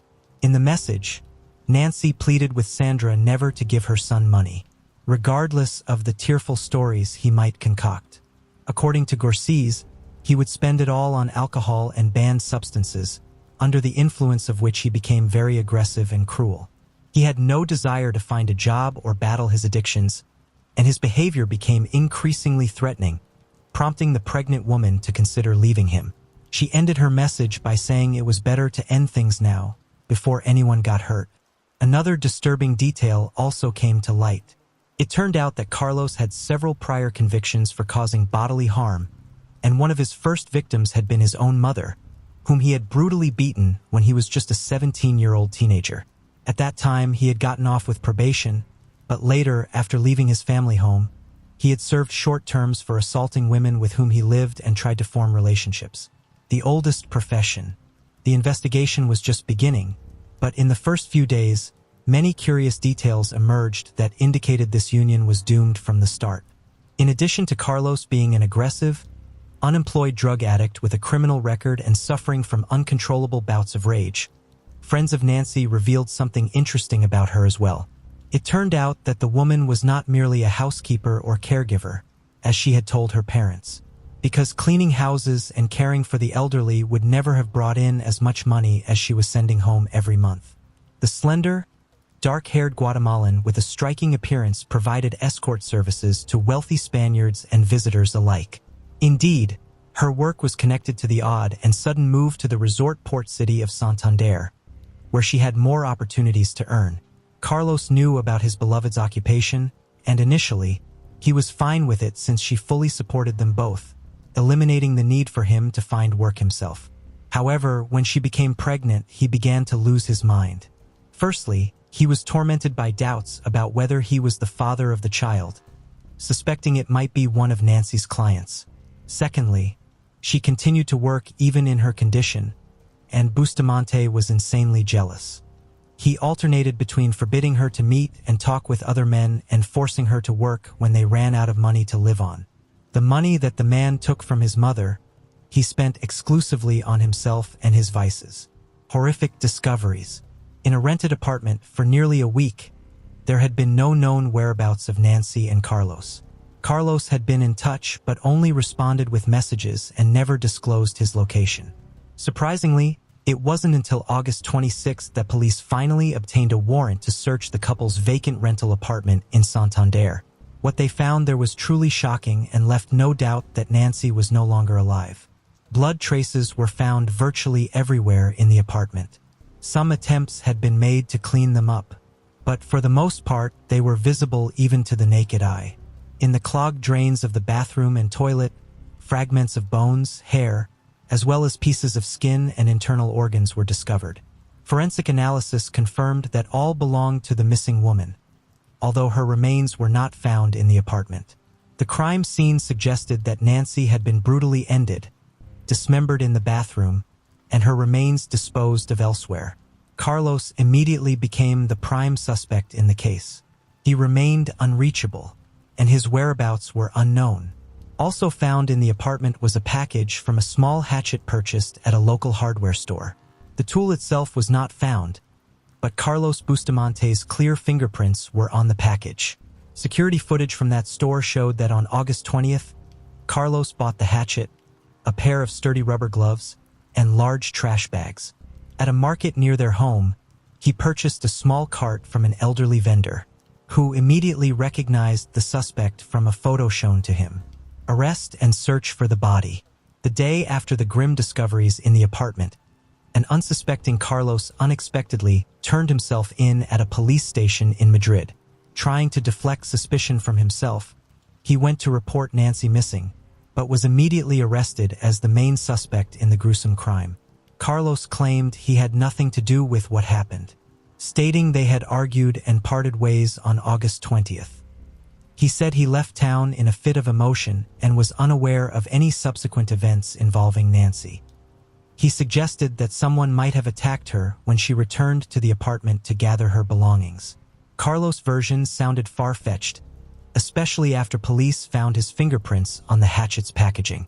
In the following days, nearby wastelands, sewer systems, and the coastline were thoroughly searched with the help of divers, but no trace of Nancy was found. The police then decided to track all of Carlos's movements from August 20th to the 26th using his mobile phone signals. It turned out he had spent 3 days traveling along the coast and had also visited the cities of Bilbao and Burgos before heading to Madrid. It was clear that Carlos was trying to cover his tracks, but it seemed unlikely that he would travel around the country with a dismembered body, leading authorities to continue their search in Santander. Street surveillance footage showed that on the evening of August 20th, he walked toward a large natural forest park. He returned to the apartment late at night and then went out again, this time with a cart filled with oddly shaped bags. There were few cameras in the park itself, so once Carlos entered the wooded area, he disappeared and later reappeared with the same cart, which was now much lighter. He then headed toward the railway tracks, beyond which was a steep cliff overgrown with bushes. From there, he returned much lighter, giving law enforcement a clear indication of where to look for the body. Where is the child? It wasn't until September 16th that bags containing highly decomposed human remains were found in thick underbrush on the hillside. These remains were identified as those of the missing Nancy Gorses, divided into 20 parts with a hatchet. According to security camera footage, everything Carlos transported in the cart was recovered, but something was still missing. Nancy, as we recall, was 4 months pregnant, yet her fetus was not found in any of the bags. The condition of the victim's genitals and lower abdomen showed merciless mutilation with a knife and hatchet, indicating that the perpetrator likely extracted the fetus and disposed of it separately from the mother's body. Carlos consistently denied his involvement, gave conflicting statements, and continued to try to shift the blame onto an unknown assailant. However, traces of the victim's blood were found on his clothing and shoes, which he attempted but failed to completely wash off. Despite Bustamante's refusal to admit guilt, investigators were able to piece together the chain of tragic events and the full scenario of the crime. Forensic experts believe that on the afternoon of August 20th, following an argument, the man brutally beat and strangled his pregnant partner in the kitchen, where traces of blood were found on the floor and walls. Carlos then moved Nancy's body to the bathroom and went shopping at a hardware store and the market. In the bathroom, he divided Nancy's body into 20 parts using a hatchet and a large kitchen knife, placed the pieces into bags, and loaded everything into a cart. He then went to the park, looking for secluded places to dispose of the body. Late at night, he left the apartment with the cart and followed a pre-planned route deep into the park, scattering the bags in various locations, hoping they would never be found. Trial and sentence. The whereabouts of the fetus Carlos removed from Nancy's body remain unknown. He denied his guilt and claimed he loved her. From the time of the gruesome crime until his arrest in Madrid, Bustamante lived off the money he stole from Gorces, which he spent daily in bars across various cities. The investigation, the search for evidence and witnesses, took law enforcement nearly 2 years, and the trial of the murderer did not begin until July 2022. In November of the same year, Carlos was found guilty of the premeditated brutal murder of Nancy and her unborn child, as well as the dismemberment and desecration of her body. However, many considered the sentence handed down to the murderer to be too lenient. Bustamante was sentenced to 25.5 years in prison, and he was also ordered to pay financial compensation of 150,000 euros to the parents and daughters of the deceased woman.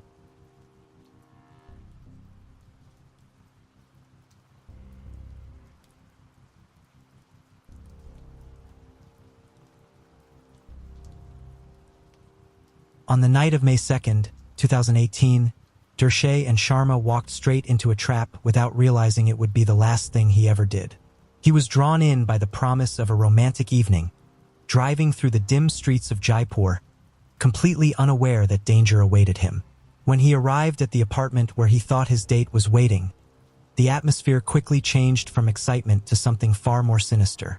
As the door shut behind him, the familiar world he knew vanished, replaced by a nightmare carefully planned by those he believed he could trust. Dushyant Sharma was born in 1992 in Jaipur, the capital of Rajasthan in northwestern India. He was the second child of Rameshwar and Baihanti Sharma. Tragically, the couple had recently lost their firstborn to an illness that claimed the child's life at just 1 year old. Following Dushyant's birth, they welcomed their youngest son, Piyush, into the family. Although Dushyant and Piyush brought joy to their parents, Rameshwar and Baihanti struggled with the lingering grief from their earlier loss. Focusing their energy on raising their 2 sons became a healing balm for the couple. As the family settled into their routine, Rameshwar worked as an accountant at a local cooperative, while Baihanti managed the household. This close-knit environment highlighted Dushyant's reserved nature. Unlike other children, he wasn't prone to mischief or teasing his younger brother Piyush. This calm demeanor reassured Baihanti. During his primary school years, Dushyant excelled academically but remained solitary, preferring quiet moments at home. He especially enjoyed spending time with his mother, Baihanti, watching her cook and learning simple culinary techniques. His solitude deepened in high school as his interest in technology and the digital world grew. Dushyant spent countless hours online, largely avoiding social interactions. Despite this, his social media presence painted him as outgoing, frequently sharing well-dressed photos that suggested attendance at various events and nightlife outings. Baihanti noticed Dushyant's introversion but chose not to worry. She focused instead on his strong adherence to Hindu traditions, ensuring he faithfully participated in family rituals and practices. She was confident that when Dushyant started his own family, he would be a supportive husband and a cherished member of his household. In 2010, after completing high school, Dushyant enrolled in an engineering program at a university. Meanwhile, Piyush followed in their father's footsteps by studying accounting. Rameshwar and Baihanti took pride in their son's academic progress. However, in 2012, tragedy struck when Piyush was involved in a fatal accident just as he was preparing for an internship as a secretary. The loss plunged the family into deep sorrow.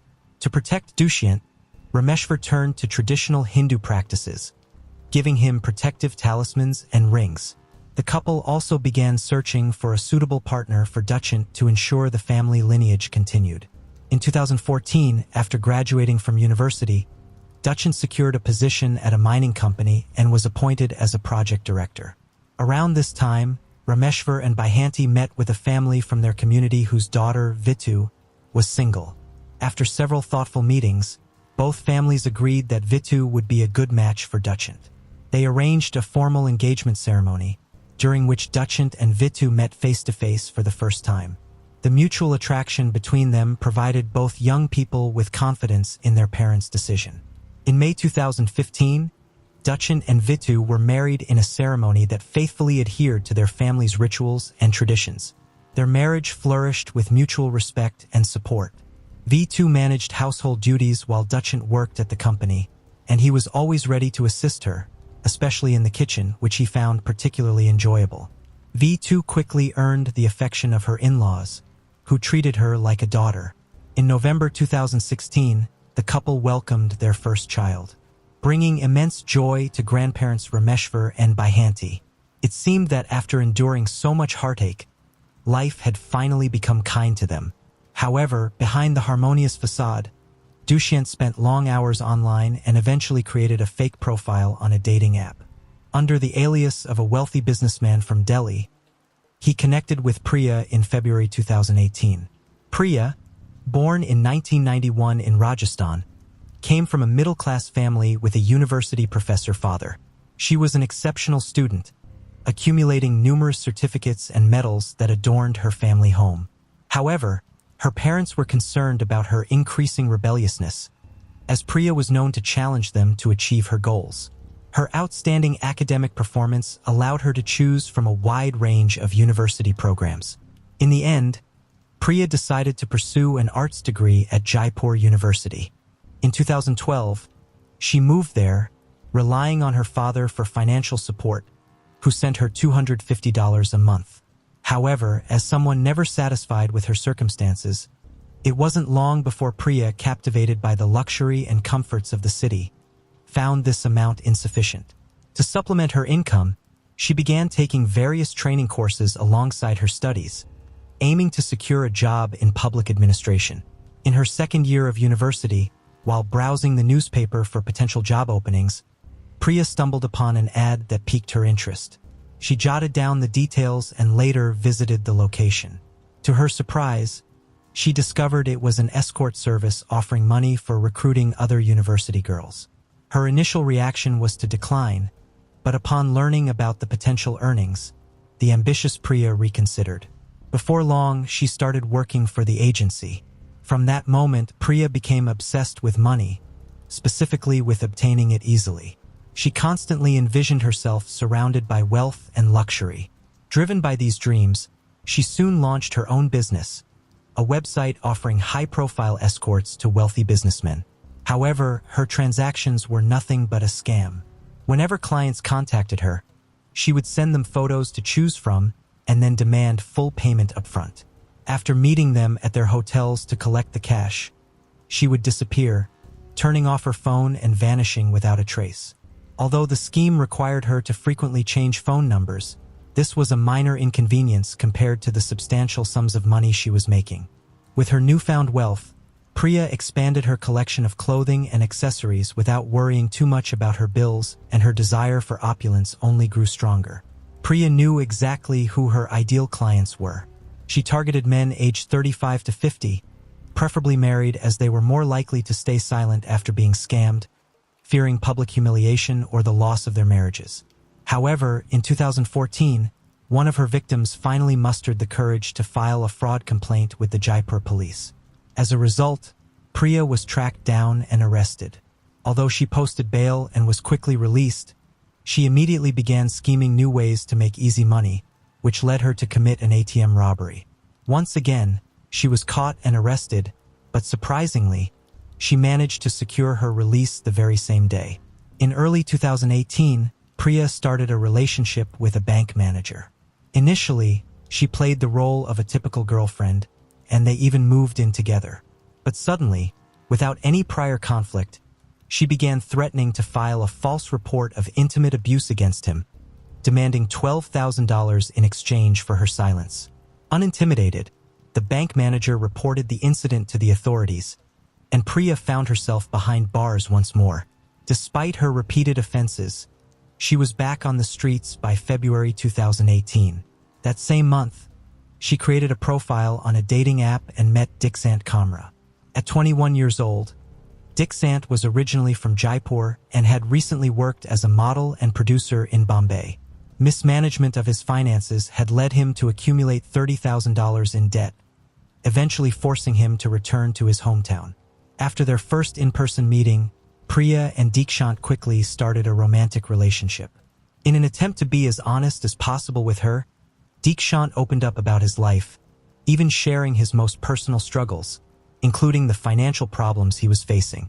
Priya, on the other hand, kept her true occupation a secret and fabricated a life that didn't exist.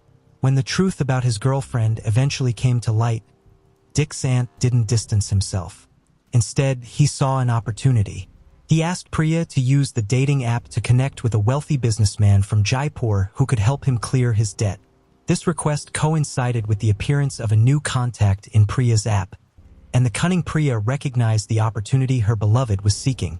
In March 2018, Priya and Dixant rented an apartment together, and shortly after, he introduced her to Lakshya Walia, a high school friend. The couple quickly realized they could involve Lakshya in their sordid plan, offering him financial compensation in return. Meanwhile, Priya continued to exchange messages with the businessman until she finally succeeded in seducing him into meeting her in person.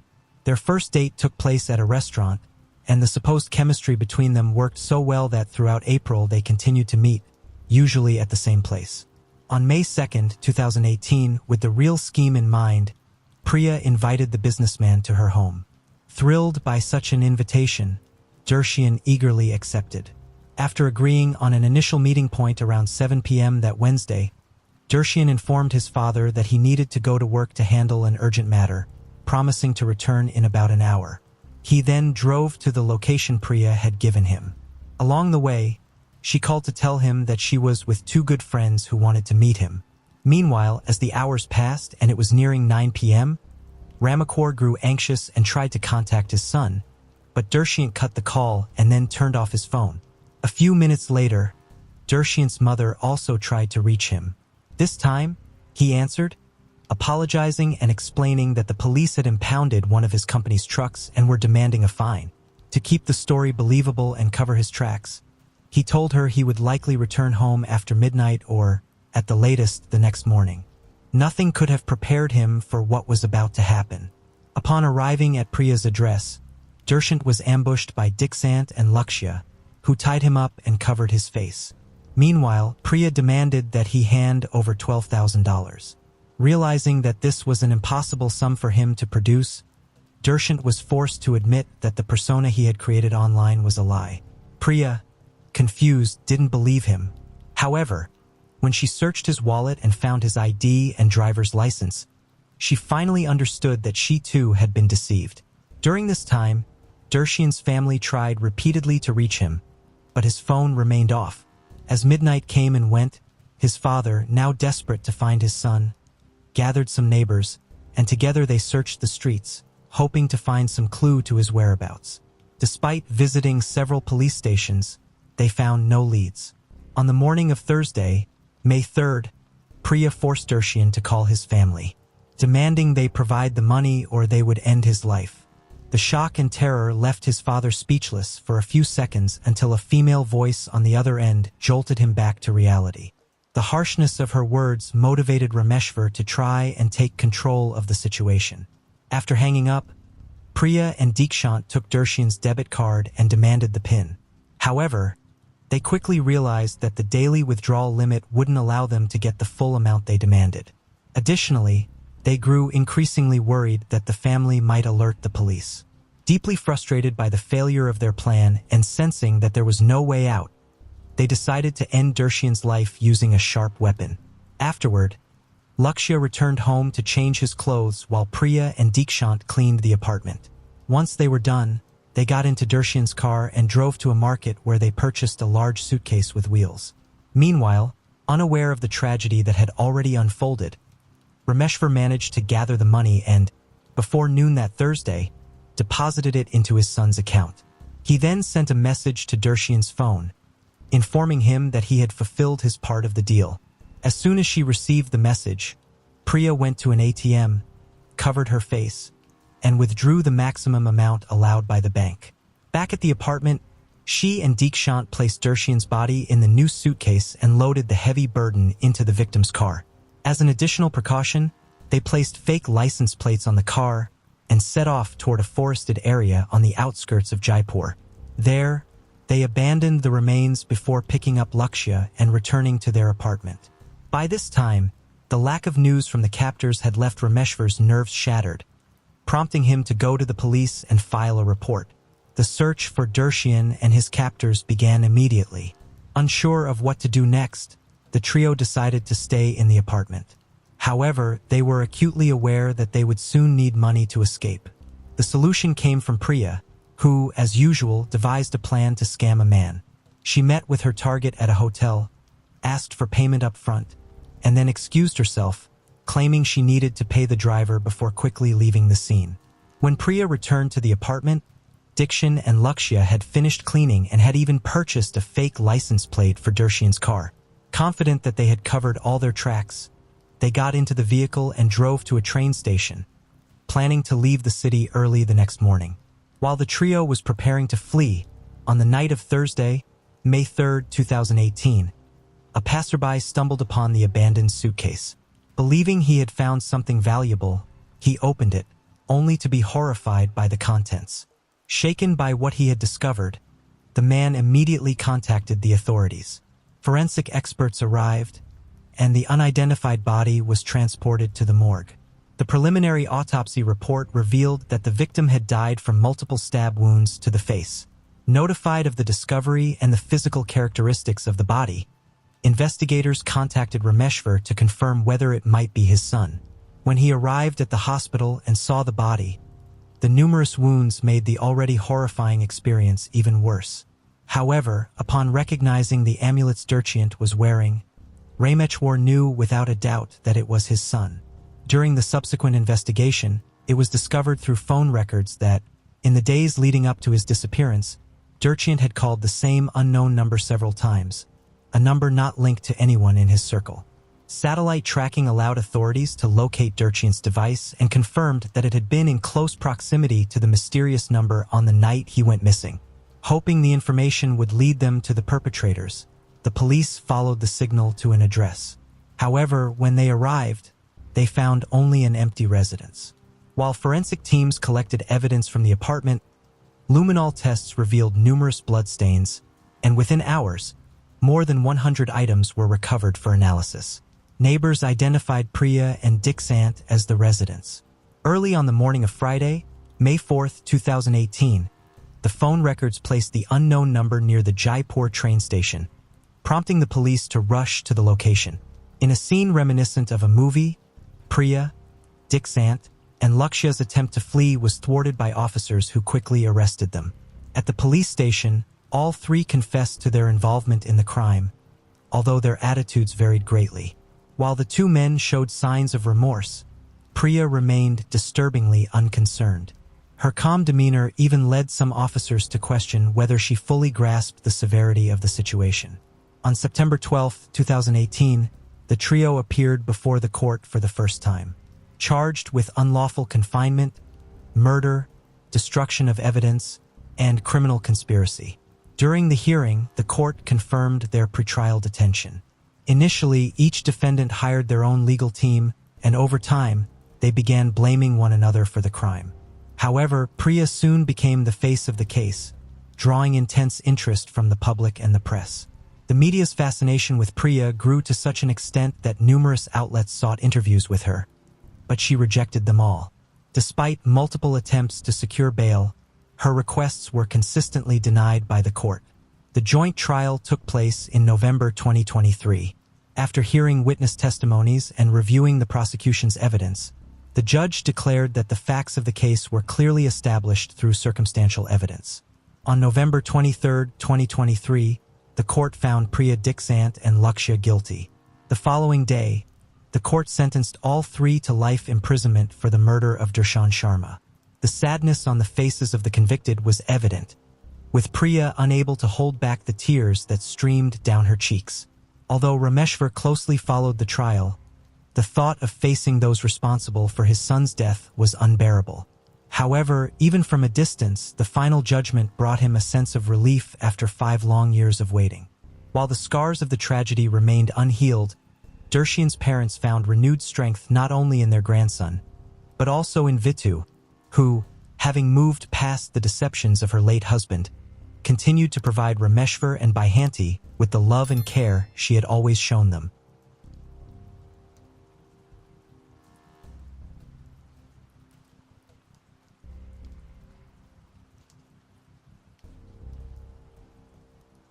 Thanks for diving into another mystery with us. If you enjoyed unraveling the clues and chasing the truth, don't forget to hit that subscribe button and give us a thumbs up.